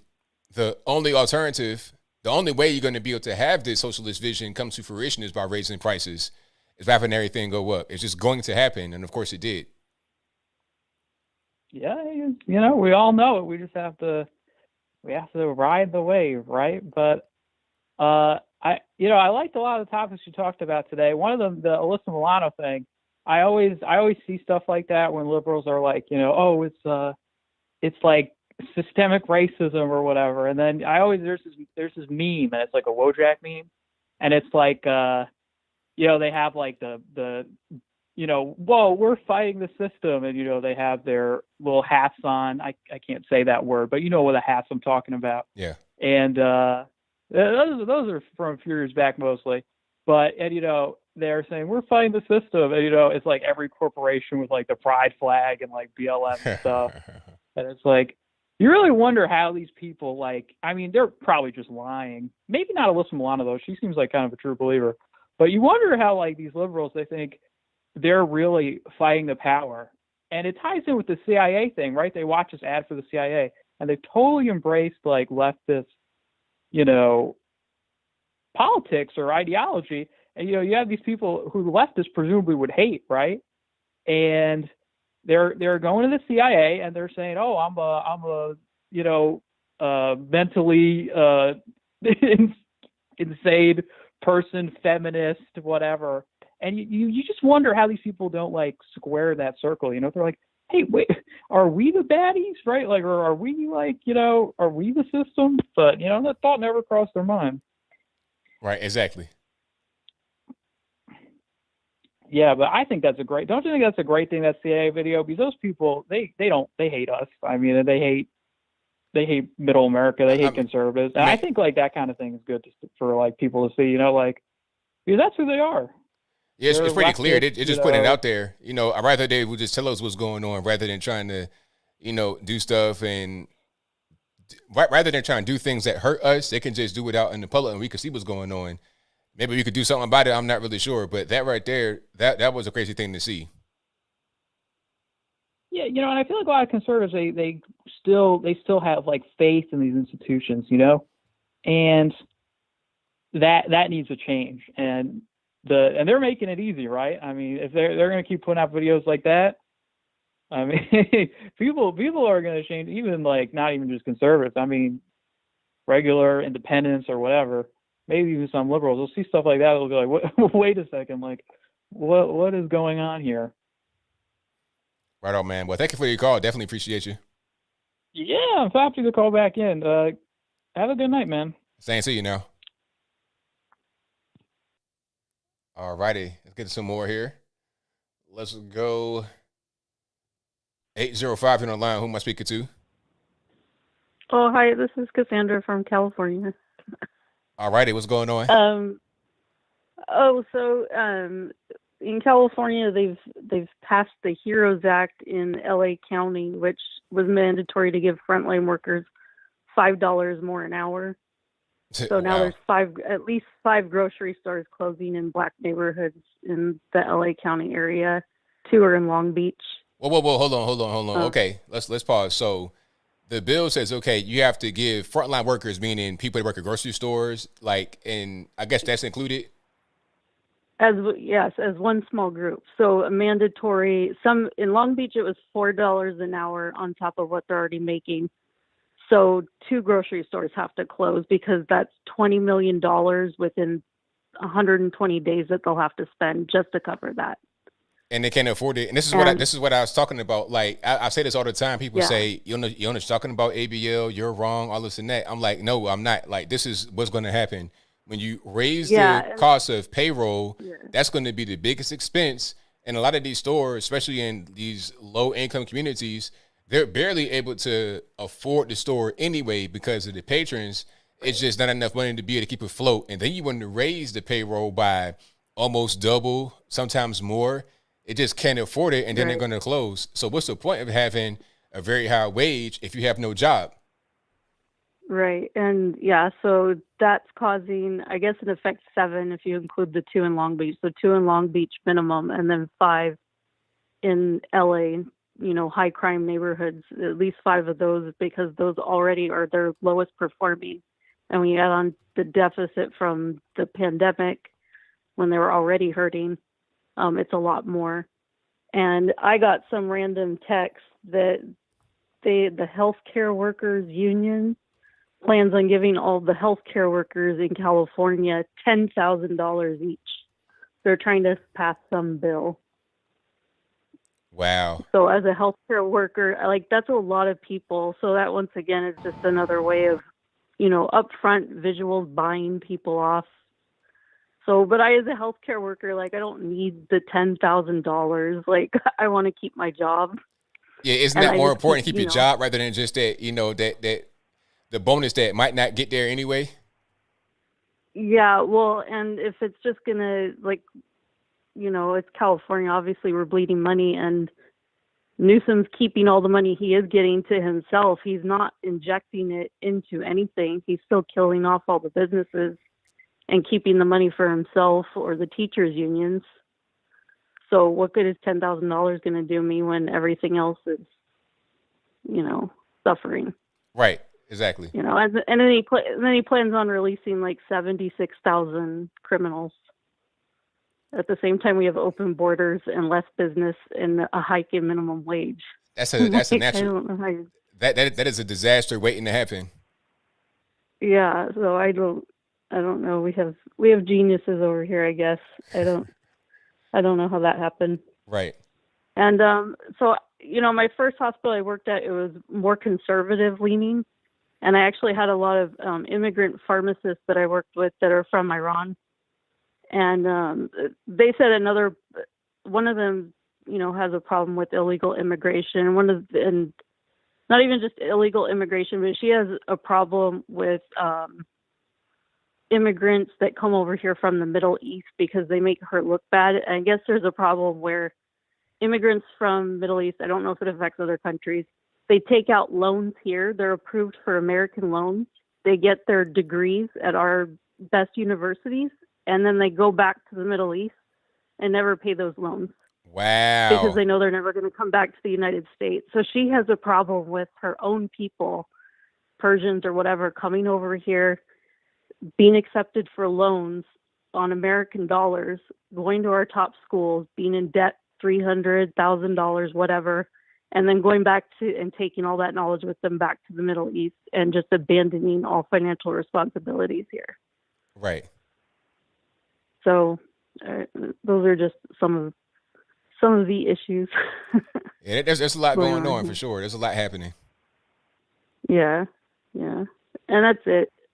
That's what I called. We're bleeding even more money, and frontline workers, whatever they classify frontline workers as, is basically everybody. So that's pretty dumb to be giving everybody $10,000 when basically anybody who had a job was basically classified as a frontline worker.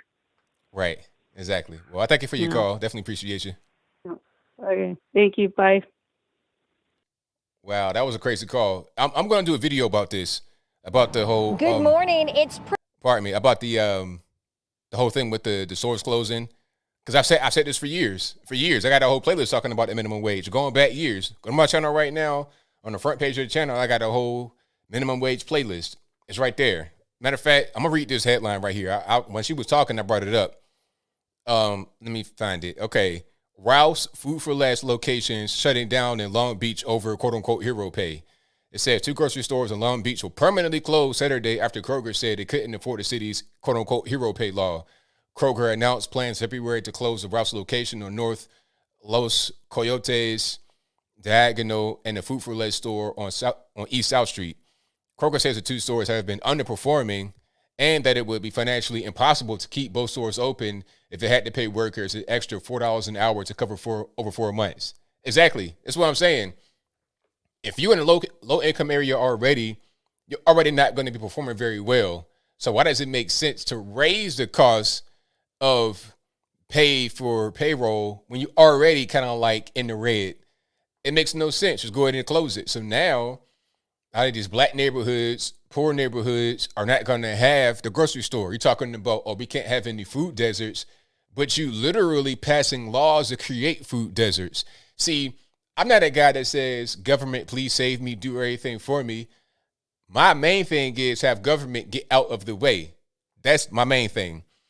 Okay, there are some things you can do from the government to help, but mainly the way you can help is getting out of the way, meaning not have this high minimum wage. Like you guys say in the chat, the true minimum wage should be $0 an hour.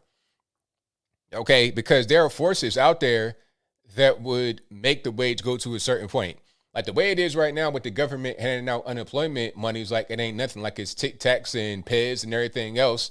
Okay, you got a whole Pez dispenser coming from the federal government right now. All this free printed money is going to cause inflation, but that's a different story. All this free money is causing people to not even want to go to work for $20 an hour sometimes because they can get paid more from the government. Now, if that wasn't there, then they'd settle for less. That's the way it's supposed to be.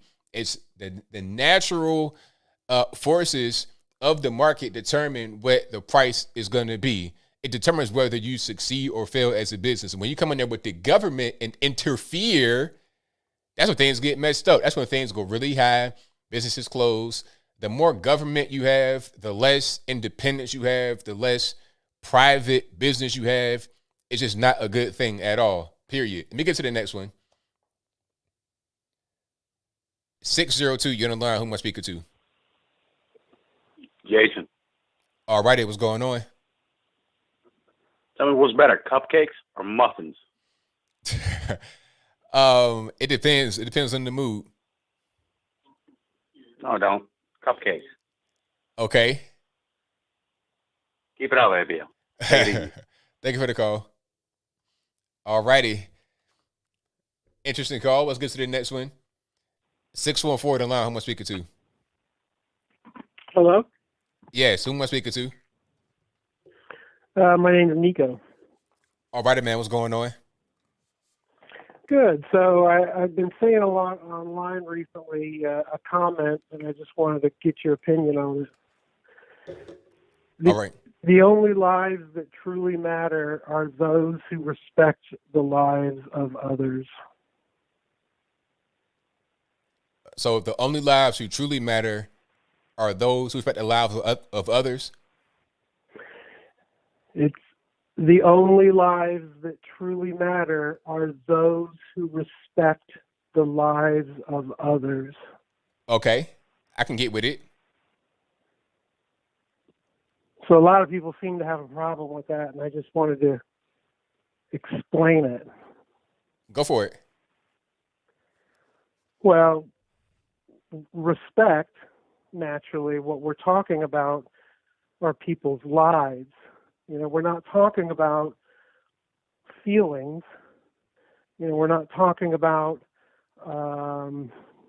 talking to people with disrespect. We're talking about lives, like actually killing people. That's, you know, that's the whole notion, is that if you can't control your emotions enough to understand what someone's motives truly are, you know, I don't see, in most interactions that I see with police, regardless of color of skin or race or religion, it's always the person with a lack of control over their emotions.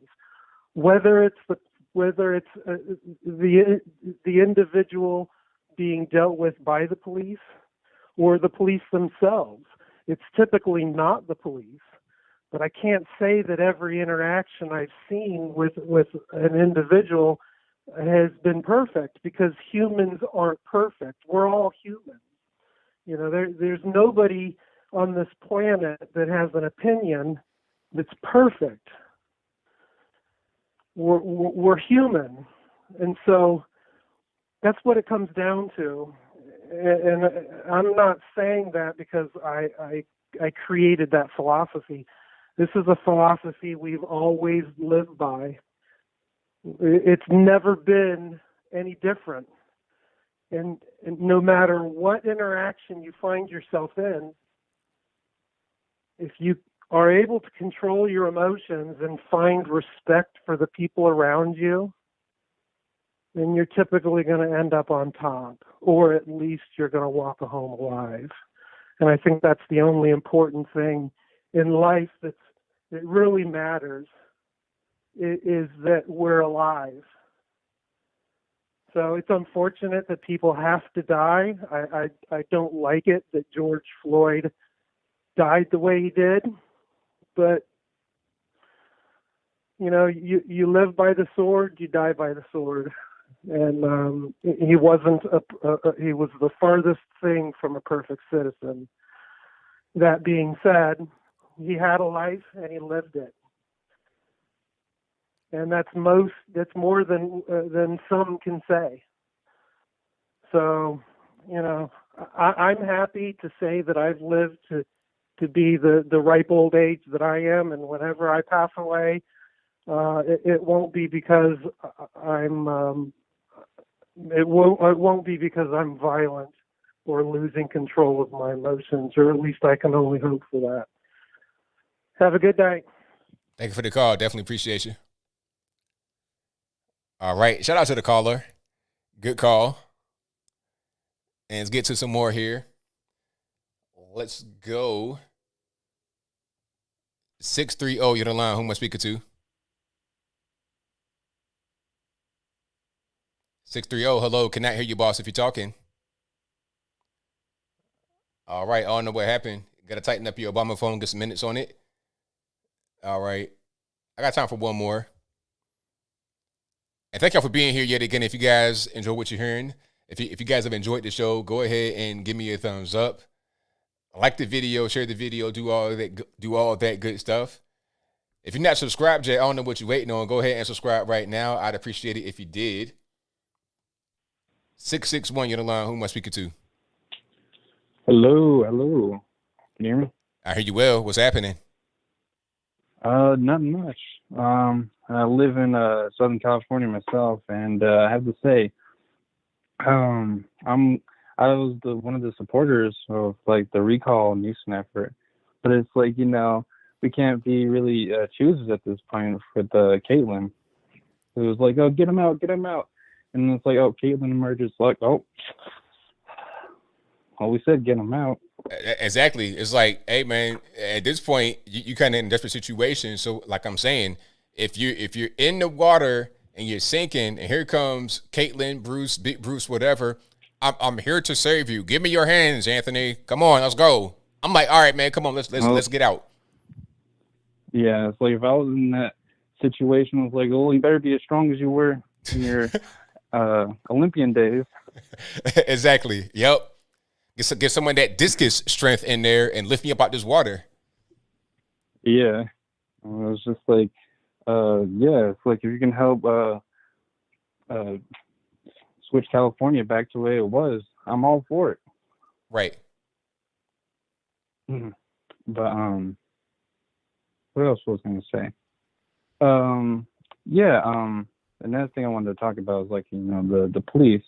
So it's like, people who always say like, defund the police and this and that and the other. And it's like, the question I have to ask is, why is like, Black and Mexican people signing up to the police force? Why are there so many of those cops? And it's like, they don't clearly see the issue. Right, exactly. It's kind of an alternate reality. Things don't really line up the way that some people say that they do.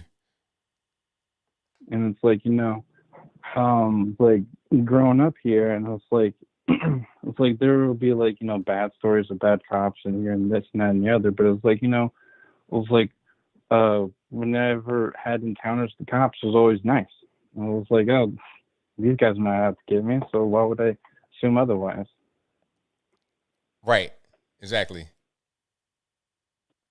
But what else? Something else I was going to talk about. I can't think of. But thank you for the call. I thank you for the call, man. Definitely appreciate you. Thank you. All righty. Thank you to the caller, and that will be a wrap for the calls tonight. You guys have been a great audience as always. If you're not subscribed yet, go ahead and do that for me right now as I'm speaking. And also click the bells right there. It's 100% free. Go ahead and subscribe to the bell, because when you hit the bell, you get notified when I go live. And I'll be live again Saturday of this week. But all throughout the week, Monday through Saturday, I put up pre-recorded videos. I'm going to do one tomorrow. I'm giving you a preview, sneak preview right here. I'm doing one tomorrow about the minimum wage thing out there that's closing businesses in Black neighborhoods taking away jobs from Black, Hispanic, poor areas or whatever in LA. But they're talking about how they want to help the poor man, all this and that and the third, but all they're doing is making the whole thing worse. They're growing the divide between the rich and the poor. Because from what I know out in California, and if you live out there, if you're in LA, San Fran, I could be wrong. But from what I see, there's a really big gap between the rich and the poor.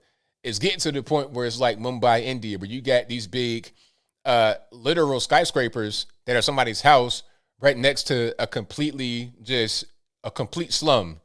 You're talking about 10 roofs, no plumbing, just slum next to this big high rise. It's getting to the point where it's like that out there in California in the cities.